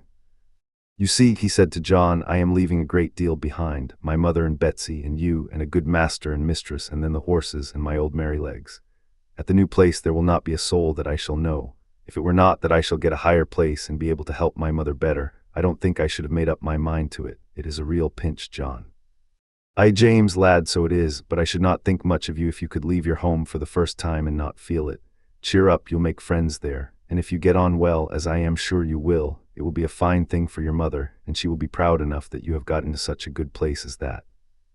So John cheered him up, but everyone was sorry to lose James. As for Merrylegs, he pined after him for several days and went quite off his appetite. So John took him out several mornings with a leading rein, when he exercised me, and trotting and galloping by my side, got up the little fellow's spirits again, and he was soon all right. Joe's father would often come in and give a little help, as he understood the work, and Joe took a great deal of pains to learn, and John was quite encouraged about him. 18 going for the doctor. One night, a few days after James had left, I had eaten my hay and was lying down in my straw fast asleep, when I was suddenly roused by the stable bell ringing very loud. I heard the door of John's house open and his feet running up to the hall. He was back again in no time. He unlocked the stable door and came in, calling out, "Wake up, Beauty. You must go well now, if ever you did." And almost before I could think he had got the saddle on my back and the bridle on my head, he just ran round for his coat and then took me at a quick trot up to the hall door. The squire stood there with a lamp in his hand. "Now, John," he said, "ride for your life, that is, for your mistress' life. There is not a moment to lose. Give this note to Dr. White, give your horse a rest at the inn, and be back as soon as you can." John said, "Yes, sir," and was on my back in a minute. The gardener who lived at the lodge had heard the bell ring and was ready with the gate open, and away we went through the park and through the village and down the hill till we came to the toll gate. John called very loud and thumped upon the door. The man was soon out and flung open the gate. "Now," said John, "do you keep the gate open for the doctor. Here's the money," and off he went again. There was before us a long piece of level road by the riverside. John said to me, "Now, Beauty, do your best," and so I did. I wanted no whip nor spur, and for 2 miles I galloped as fast as I could lay my feet to the ground. I don't believe that my old grandfather, who won the race at Newmarket, could have gone faster. When we came to the bridge, John pulled me up a little and patted my neck. "Well done, Beauty, good old fellow," he said. He would have let me go slower, but my spirit was up, and I was off again as fast as before. The air was frosty, the moon was bright, it was very pleasant. We came through a village, then through a dark wood, then uphill, then downhill, till after 8 miles run we came to the town, through the streets and into the marketplace. It was all quite still except the clatter of my feet on the stones. Everybody was asleep. The church clock struck 3 as we drew up at Dr. White's door. John rang the bell twice and then knocked at the door like thunder. A window was thrown up, and Dr. White in his nightcap put his head out and said, "What do you want?" "Mrs. Gordon is very ill, sir. Master wants you to go at once. He thinks she will die if you cannot get there. Here is a note." "Wait," he said, "I will come." He shut the window and was soon at the door. "The worst of it is," he said, "that my horse has been out all day and is quite done up. My son has just been sent for and he has taken the other. What is to be done? Can I have your horse?" "He has come at a gallop nearly all the way, sir, and I was to give him a rest here. But I think my master would not be against it, if you think fit, sir." "All right," he said, "I will soon be ready." John stood by me and stroked my neck. I was very hot. The doctor came out with his riding whip. "You need not take that, sir," said John. "Black Beauty will go till he drops. Take care of him, sir, if you can. I should not like any harm to come to him." "No, no, John," said the doctor. "I hope not," and in a minute we had left John far behind. I will not tell about our way back. The doctor was a heavier man than John and not so good a rider. However, I did my very best. The man at the toll gate had it open. When we came to the hill, the doctor drew me up. "Now, my good fellow," he said, "take some breath." I was glad he did, for I was nearly spent, but that breathing helped me on, and soon we were in the park. Joe was at the lodge gate. My master was at the hall door, for he had heard us coming. He spoke not a word. The doctor went into the house with him, and Joe led me to the stable. I was glad to get home. My legs shook under me, and I could only stand and pant. I had not a dry hair on my body. The water ran down my legs, and I steamed all over. Joe used to say, "like a pot on the fire." Poor Joe. He was young and small, and as yet he knew very little, and his father, who would have helped him, had been sent to the next village, but I am sure he did the very best he knew. He rubbed my legs and my chest, but he did not put my warm cloth on me. He thought I was so hot I should not like it. Then he gave me a pailful of water to drink. It was cold and very good, and I drank it all. Then he gave me some hay and some corn, and thinking he had done right, he went away. Soon I began to shake and tremble and turned deadly cold. My legs ached, my loins ached, and my chest ached, and I felt sore all over. Oh, how I wished for my warm, thick cloth as I stood and trembled. I wished for John, but he had 8 miles to walk, so I lay down in my straw and tried to go to sleep. After a long while I heard John at the door. I gave a low moan, for I was in great pain. He was at my side in a moment, stooping down by me. I could not tell him how I felt, but he seemed to know it all. He covered me up with 2 or 3 warm cloths and then ran to the house for some hot water. He made me some warm gruel, which I drank, and then I think I went to sleep. John seemed to be very much put out. I heard him say to himself over and over again, stupid boy, no cloth put on, and I dare say the water was cold too. Boys are no good, but Joe was a good boy after all. I was now very ill. A strong inflammation had attacked my lungs, and I could not draw my breath without pain. John nursed me night and day. He would get up 2 or 3 times in the night to come to me. My master too often came to see me. "My poor Beauty," he said one day, "my good horse, you saved your mistress' life, Beauty. Yes, you saved her life." I was very glad to hear that, for it seems the doctor had said if we had been a little longer it would have been too late.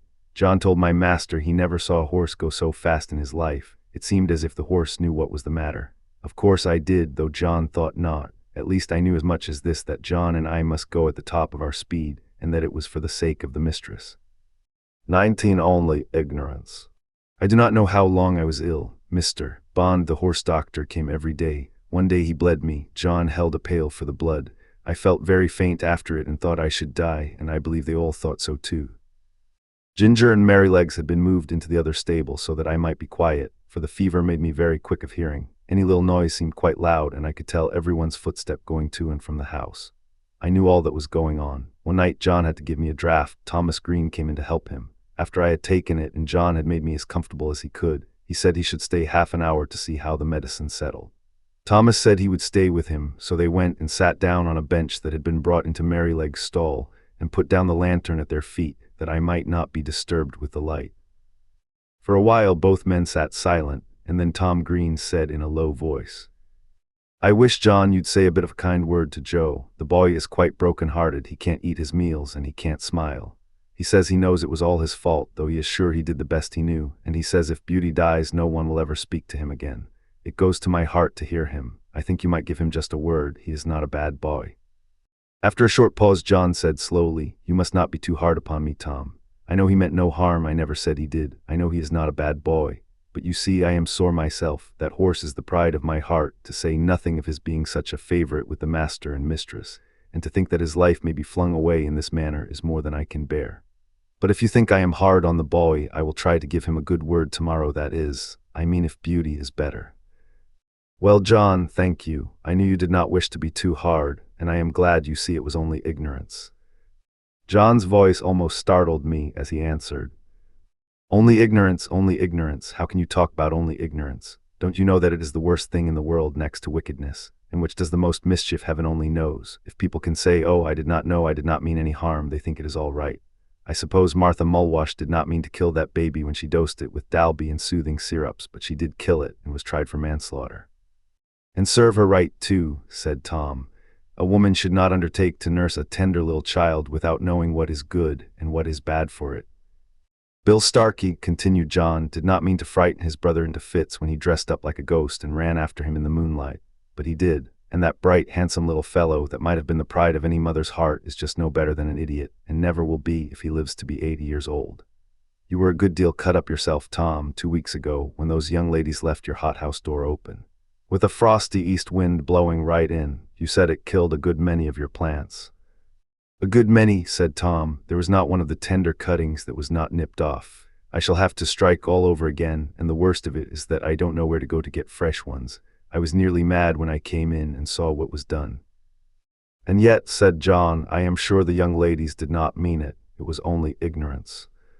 I heard no more of this conversation, for the medicine did well and sent me to sleep, and in the morning I felt much better, but I often thought of John's words when I came to know more of the world. 20 Joe Green. Joe Green went on very well. He learned quickly and was so attentive and careful that John began to trust him in many things. But as I have said, he was small of his age, and it was seldom that he was allowed to exercise either Ginger or me. But it so happened one morning that John was out with Justice in the luggage cart, and the master wanted a note to be taken immediately to a gentleman's house about 3 miles distant, and sent his orders for Joe to saddle me and take it, adding the caution that he was to ride steadily.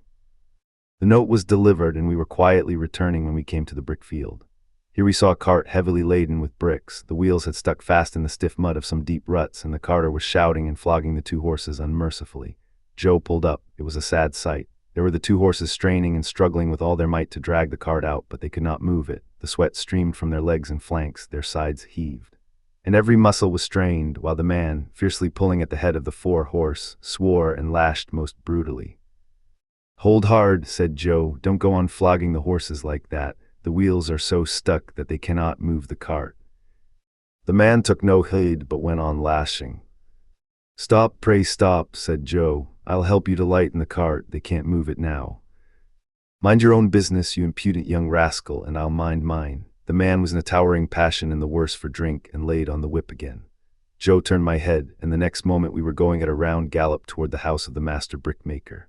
I cannot say if John would have approved of our pace, but Joe and I were both of one mind, and so angry that we could not have gone slower. The house stood close by the roadside. Joe knocked at the door and shouted, "Hallo, is Mr. Clay at home?" The door was opened, and Mr. Clay himself came out. "Hallo, young man, you seem in a hurry. Any orders from the squire this morning?"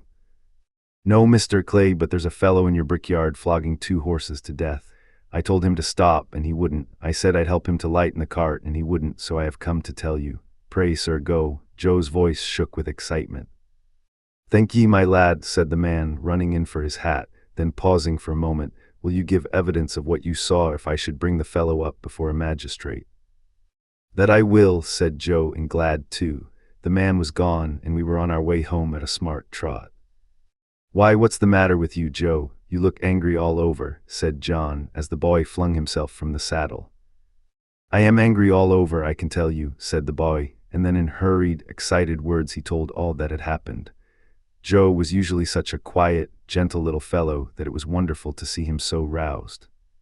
"Right, Joe, you did right, my boy, whether the fellow gets a summons or not. Many folks would have ridden by and said it was not their business to interfere. Now I say that with cruelty and oppression it is everybody's business to interfere when they see it. You did right, my boy." Joe was quite calm by this time, and proud that John approved of him, and cleaned out my feet and rubbed me down with a firmer hand than usual. They were just going home to dinner when the footman came down to the stable to say that Joe was wanted directly in Master's private room. There was a man brought up for ill-using horses, and Joe's evidence was wanted. The boy flushed up to his forehead, and his eyes sparkled. "They shall have it," said he. "Put yourself a bit straight," said John. Joe gave a pull at his necktie and a twitch at his jacket and was off in a moment. Our master being one of the county magistrates, cases were often brought to him to settle or say what should be done. In the stable we heard no more for some time, as it was the men's dinner hour, but when Joe came next into the stable I saw he was in high spirits. He gave me a good-natured slap and said, "We won't see such things done." "Will we, old fellow?" We heard afterward that he had given his evidence so clearly, and the horses were in such an exhausted state, bearing marks of such brutal usage, that the carter was committed to take his trial, and might possibly be sentenced to 2 or 3 months in prison. It was wonderful what a change had come over Joe. John laughed and said he had grown an inch taller in that week, and I believe he had. He was just as kind and gentle as before, but there was more purpose and determination in all that he did, as if he had jumped at once from a boy into a man. 21. The Parting. Now I had lived in this happy place 3 years, but sad changes were about to come over us. We heard from time to time that our mistress was ill. The doctor was often at the house, and the master looked grave and anxious. Then we heard that she must leave her home at once and go to a warm country for 2 or 3 years. The news fell upon the household like the tolling of a death bell. Everybody was sorry. But the master began directly to make arrangements for breaking up his establishment and leaving England. We used to hear it talked about in our stable. Indeed, nothing else was talked about. John went about his work silent and sad, and Joe scarcely whistled. There was a great deal of coming and going. Ginger and I had full work. First of the party who went were Miss Jessie and Flora with their governess. They came to bid us goodbye. They hugged poor Merrylegs like an old friend, and so indeed he was. Then we heard what had been arranged for us. Master had sold Ginger and me to his old friend, the Earl of W., for he thought we should have a good place there. Merrylegs he had given to the vicar, who was wanting a pony for Mrs. Blomefield, but it was on the condition that he should never be sold, and that when he was past work he should be shot and buried. Joe was engaged to take care of him and to help in the house, so I thought that Merrylegs was well off. John had the offer of several good places, but he said he should wait a little and look round. The evening before they left, the master came into the stable to give some directions, and to give his horses the last pat. He seemed very low-spirited. I knew that by his voice. I believe we horses can tell more by the voice than many men can. "Have you decided what to do, John?" he said. "I find you have not accepted either of those offers." "No, sir, I have made up my mind that if I could get a situation with some first-rate colt breaker and horse trainer, it would be the right thing for me. Many young animals are frightened and spoiled by wrong treatment, which need not be if the right man took them in hand. I always get on well with horses, and if I could help some of them to a fair start, I should feel as if I was doing some good. What do you think of it, sir?" "I don't know a man anywhere," said Master, "that I should think so suitable for it as yourself. You understand horses, and somehow they understand you, and in time you might set up for yourself. I think you could not do better. If in any way I can help you, write to me. I shall speak to my agent in London and leave your character with him." Master gave John the name and address, and then he thanked him for his long and faithful service, but that was too much for John. "Pray don't, sir, I can't bear it. You and my dear mistress have done so much for me that I could never repay it. But we shall never forget you, sir, and please God, we may some day see mistress back again like herself. We must keep up hope, sir." Master gave John his hand, but he did not speak, and they both left the stable. The last sad day had come. The footman and the heavy luggage had gone off the day before, and there were only master and mistress and her maid. Ginger and I brought the carriage up to the hall door for the last time. The servants brought out cushions and rugs and many other things, and when all were arranged, Master came down the steps carrying the mistress in his arms. I was on the side next to the house and could see all that went on. He placed her carefully in the carriage, while the house servants stood round crying. "Goodbye again," he said. "We shall not forget any of you," and he got in. "Drive on, John."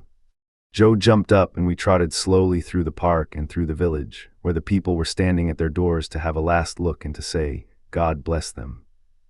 When we reached the railway station, I think mistress walked from the carriage to the waiting room.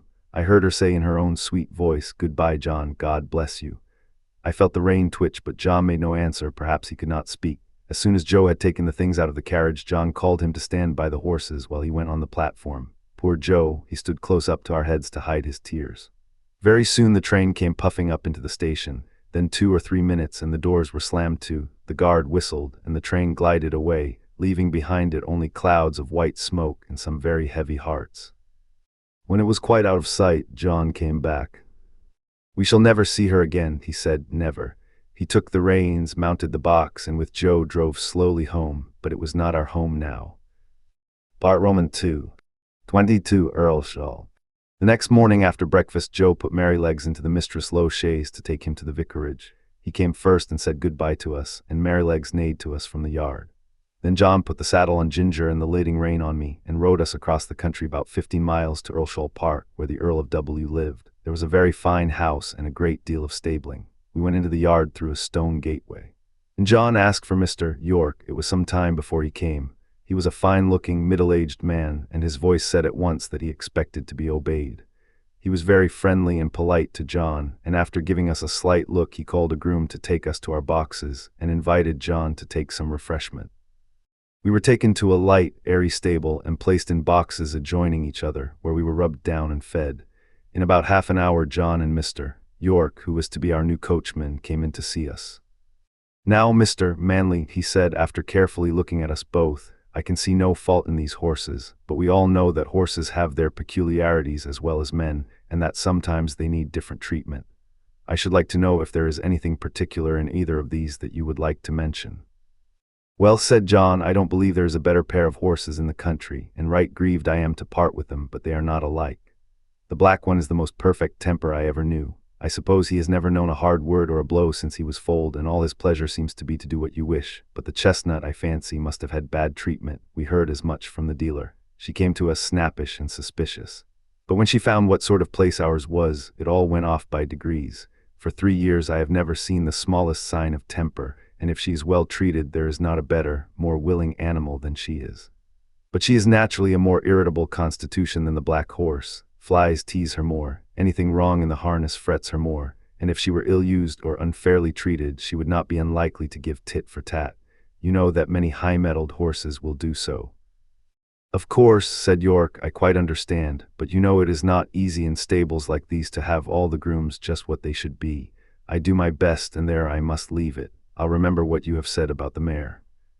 They were going out of the stable when John stopped and said, "I had better mention that we have never used the check rein with either of them.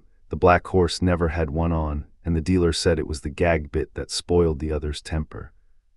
"Well," said York, "if they come here they must wear the check rein. I prefer a loose rein myself, and his lordship is always very reasonable about horses. But my lady, that's another thing. She will have style, and if her carriage horses are not reined up tight, she wouldn't look at them. I always stand out against the gag bit, and shall do so, but it must be tight up when my lady rides." "I am sorry for it, very sorry," said John, "but I must go now or I shall lose the train." He came round to each of us to pat and speak to us for the last time. His voice sounded very sad.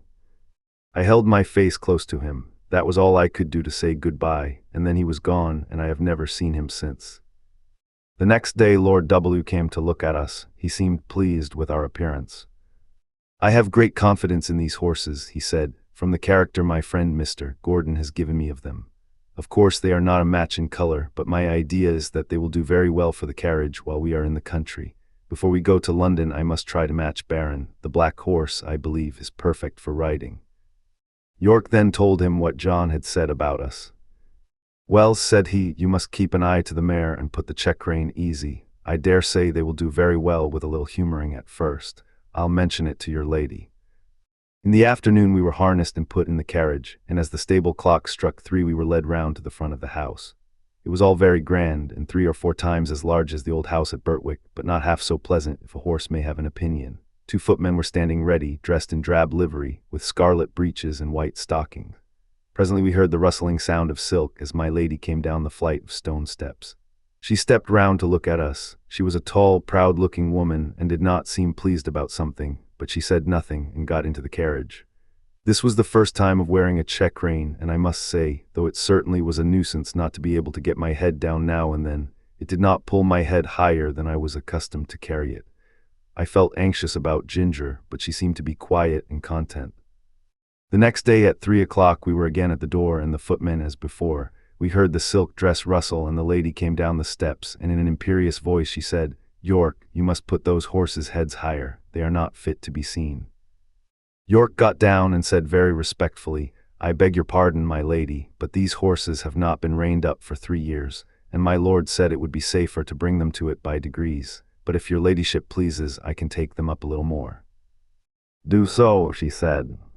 York came round to our heads and shortened the rein himself 1 hole. I think every little makes a difference, be it for better or worse, and that day we had a steep hill to go up. Then I began to understand what I had heard of. Of course, I wanted to put my head forward and take the carriage up with a will, as we had been used to do. But no, I had to pull with my head up now, and that took all the spirit out of me, and the strain came on my back and legs. When we came in, Ginger said, "Now you see what it is like, but this is not bad, and if it does not get much worse than this, I shall say nothing about it, for we are very well treated here. But if they strain me up tight, why, let 'em look out. I can't bear it, and I won't." Day by day, hole by hole, our bearing reins were shortened, and instead of looking forward with pleasure to having my harness put on, as I used to do, I began to dread it. Ginger, too, seemed restless, though she said very little. At last I thought the worst was over. For several days there was no more shortening, and I determined to make the best of it and do my duty, though it was now a constant harass instead of a pleasure. But the worst was not come. 23. A strike for liberty. One day my lady came down later than usual, and the silk rustled more than ever. "Drive to the Duchess of B.S., she said, and then after a pause, "Are you never going to get those horses' heads up, York? Raise them at once, and let us have no more of this humoring and nonsense." York came to me first while the groom stood at Ginger's head. He drew my head back and fixed the reins so tight that it was almost intolerable. Then he went to Ginger, who was impatiently jerking her head up and down against the bit, as was her way now. She had a good idea of what was coming.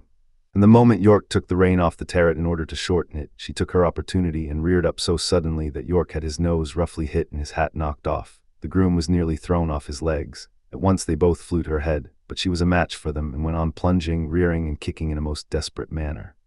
At last she kicked right over the carriage pole and fell down, after giving me a severe blow on my near quarter.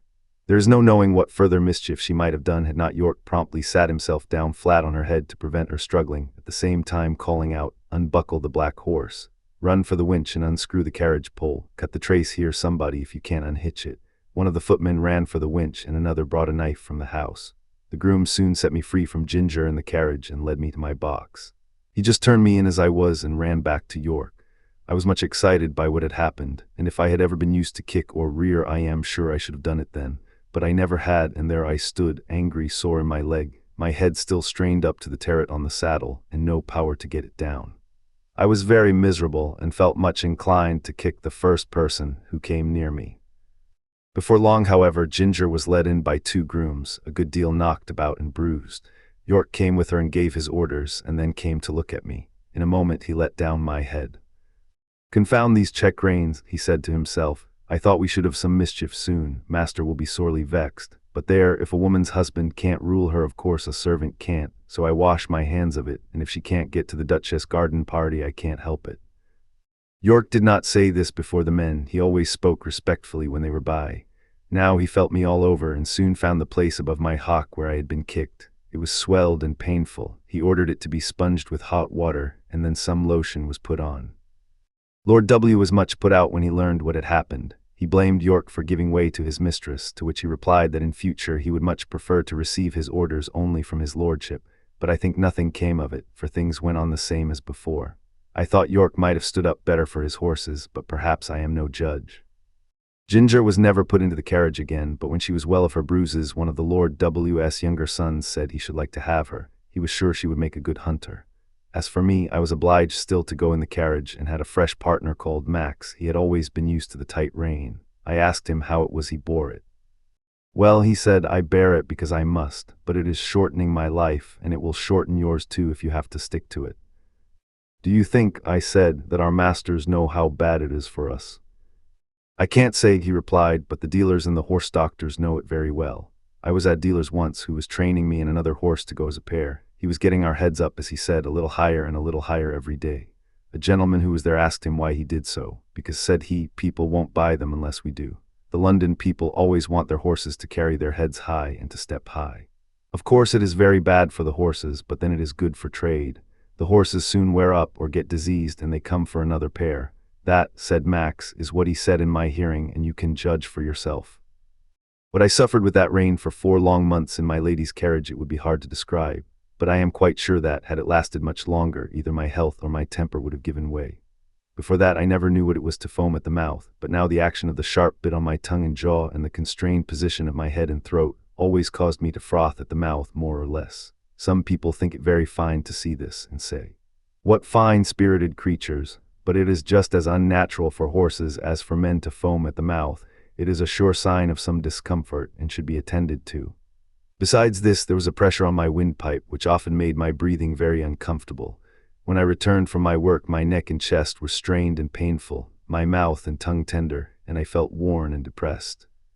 In my old home I always knew that John and my master were my friends, but here, although in many ways I was well treated, I had no friend. York might have known, and very likely did know, how that rain harassed me, but I suppose he took it as a matter of course that it could not be helped. At any rate, nothing was done to relieve me. 24. The Lady Anne, or a Runaway Horse.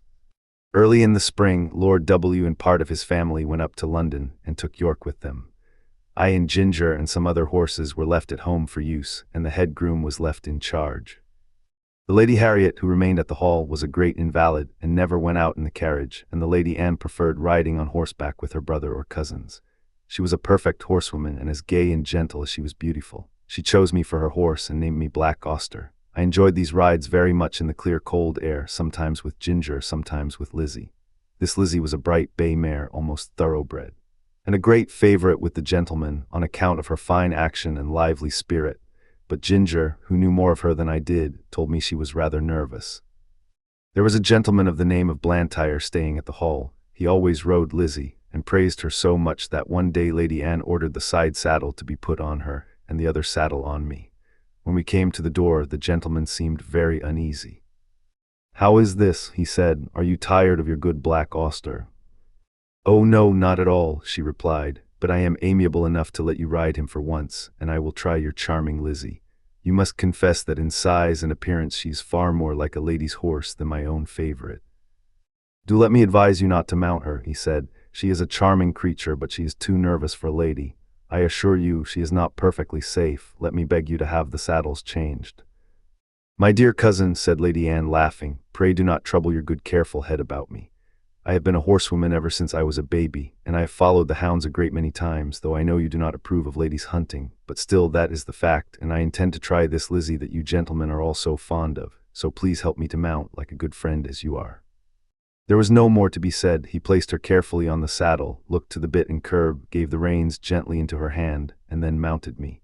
Just as we were moving off, a footman came out with a slip of paper and message from the Lady Harriet. Would they ask this question for her at Dr. Ashley's and bring the answer? The village was about a mile off, and the doctor's house was the last in it.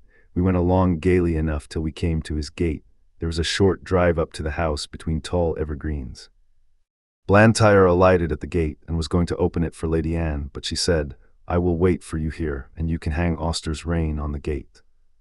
He looked at her doubtfully. "I will not be 5 minutes," he said. "Oh, do not hurry yourself. Lizzie and I shall not run away from you." He hung my rein on one of the iron spikes and was soon hidden among the trees. Lizzie was standing quietly by the side of the road a few paces off, with her back to me. My young mistress was sitting easily with a loose rein, humming a little song. I listened to my rider's footsteps until they reached the house and heard him knock at the door. There was a meadow on the opposite side of the road, the gate of which stood open. Just then some cart horses and several young colts came trotting out in a very disorderly manner, while a boy behind was cracking a great whip. The colts were wild and frolicsome, and one of them bolted across the road and blundered up against Lizzie's hind legs, and whether it was the stupid colt or the loud cracking of the whip or both together, I cannot say, but she gave a violent kick and dashed off into a headlong gallop. It was so sudden that Lady Anne was nearly unseated, but she soon recovered herself. I gave a loud, shrill neigh for help. Again and again I neighed, pawing the ground impatiently, and tossing my head to get the rein loose. I had not long to wait. Blantyre came running to the gate. He looked anxiously about and just caught sight of the flying figure, now far away on the road.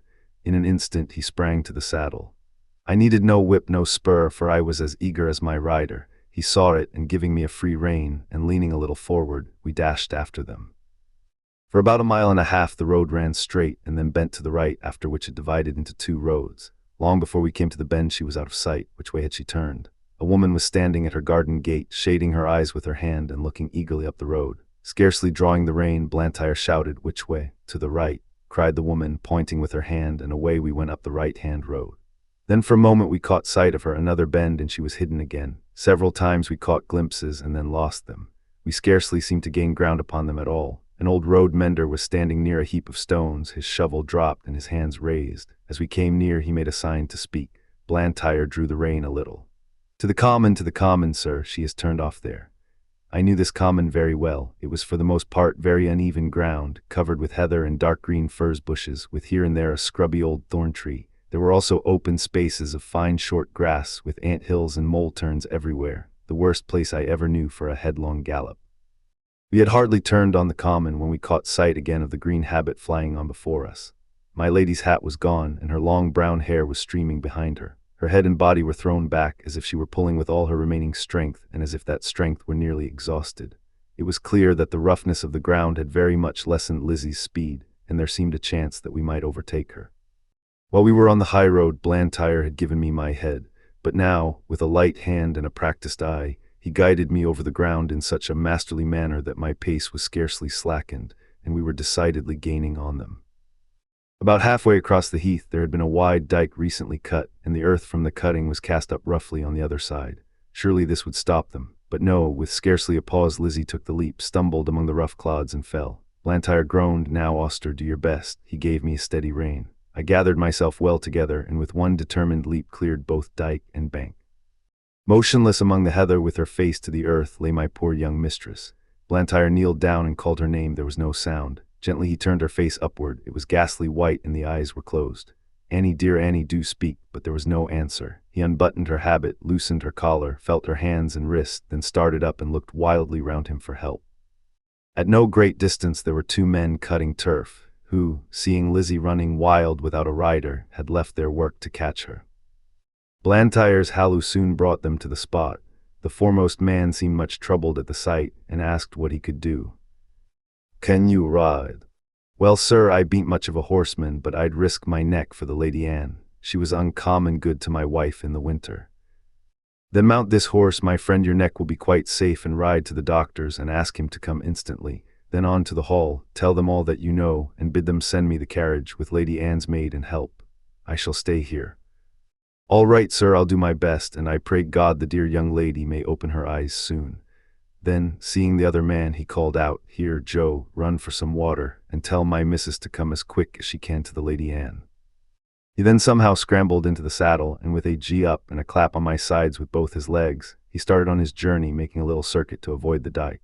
He had no whip, which seemed to trouble him, but my pace soon cured that difficulty, and he found the best thing he could do was to stick to the saddle and hold me in, which he did manfully. I shook him as little as I could help, but once or twice on the rough ground he called out, "Steady." Whoa, steady. On the high road we were all right, and at the doctor's and the hall he did his errand like a good man and true. They asked him in to take a drop of something. "No, no," he said. "I'll be back to him again by a short cut through the fields and be there afore the carriage." There was a great deal of hurry and excitement after the news became known. I was just turned into my box, the saddle and bridle were taken off, and a cloth thrown over me. Ginger was saddled and sent off in great haste for Lord George, and I soon heard the carriage roll out of the yard. It seemed a long time before Ginger came back and before we were left alone, and then she told me all that she had seen. "I can't tell much," she said. "We went a gallop nearly all the way and got there just as the doctor rode up. There was a woman sitting on the ground with the lady's head in her lap. The doctor poured something into her mouth, but all that I heard was, 'She's not dead.' Then I was led off by a man to a little distance. After a while she was taken to the carriage, and we came home together. I heard my master say to a gentleman who stopped him to inquire, that he hoped no bones were broken, but that she had not spoken yet. When Lord George took Ginger for hunting, York shook his head. He said it ought to be a steady hand to train a horse for the first season, and not a random rider like Lord George. Ginger used to like it very much, but sometimes when she came back I could see that she had been very much strained, and now and then she gave a short cough.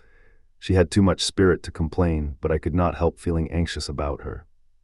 2 days after the accident, Blantyre paid me a visit. He patted me and praised me very much. He told Lord George that he was sure the horse knew of Annie's danger as well as he did.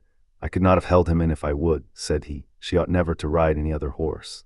I found by their conversation that my young mistress was now out of danger and would soon be able to ride again. This was good news to me, and I looked forward to a happy life. 25. Reuben Smith.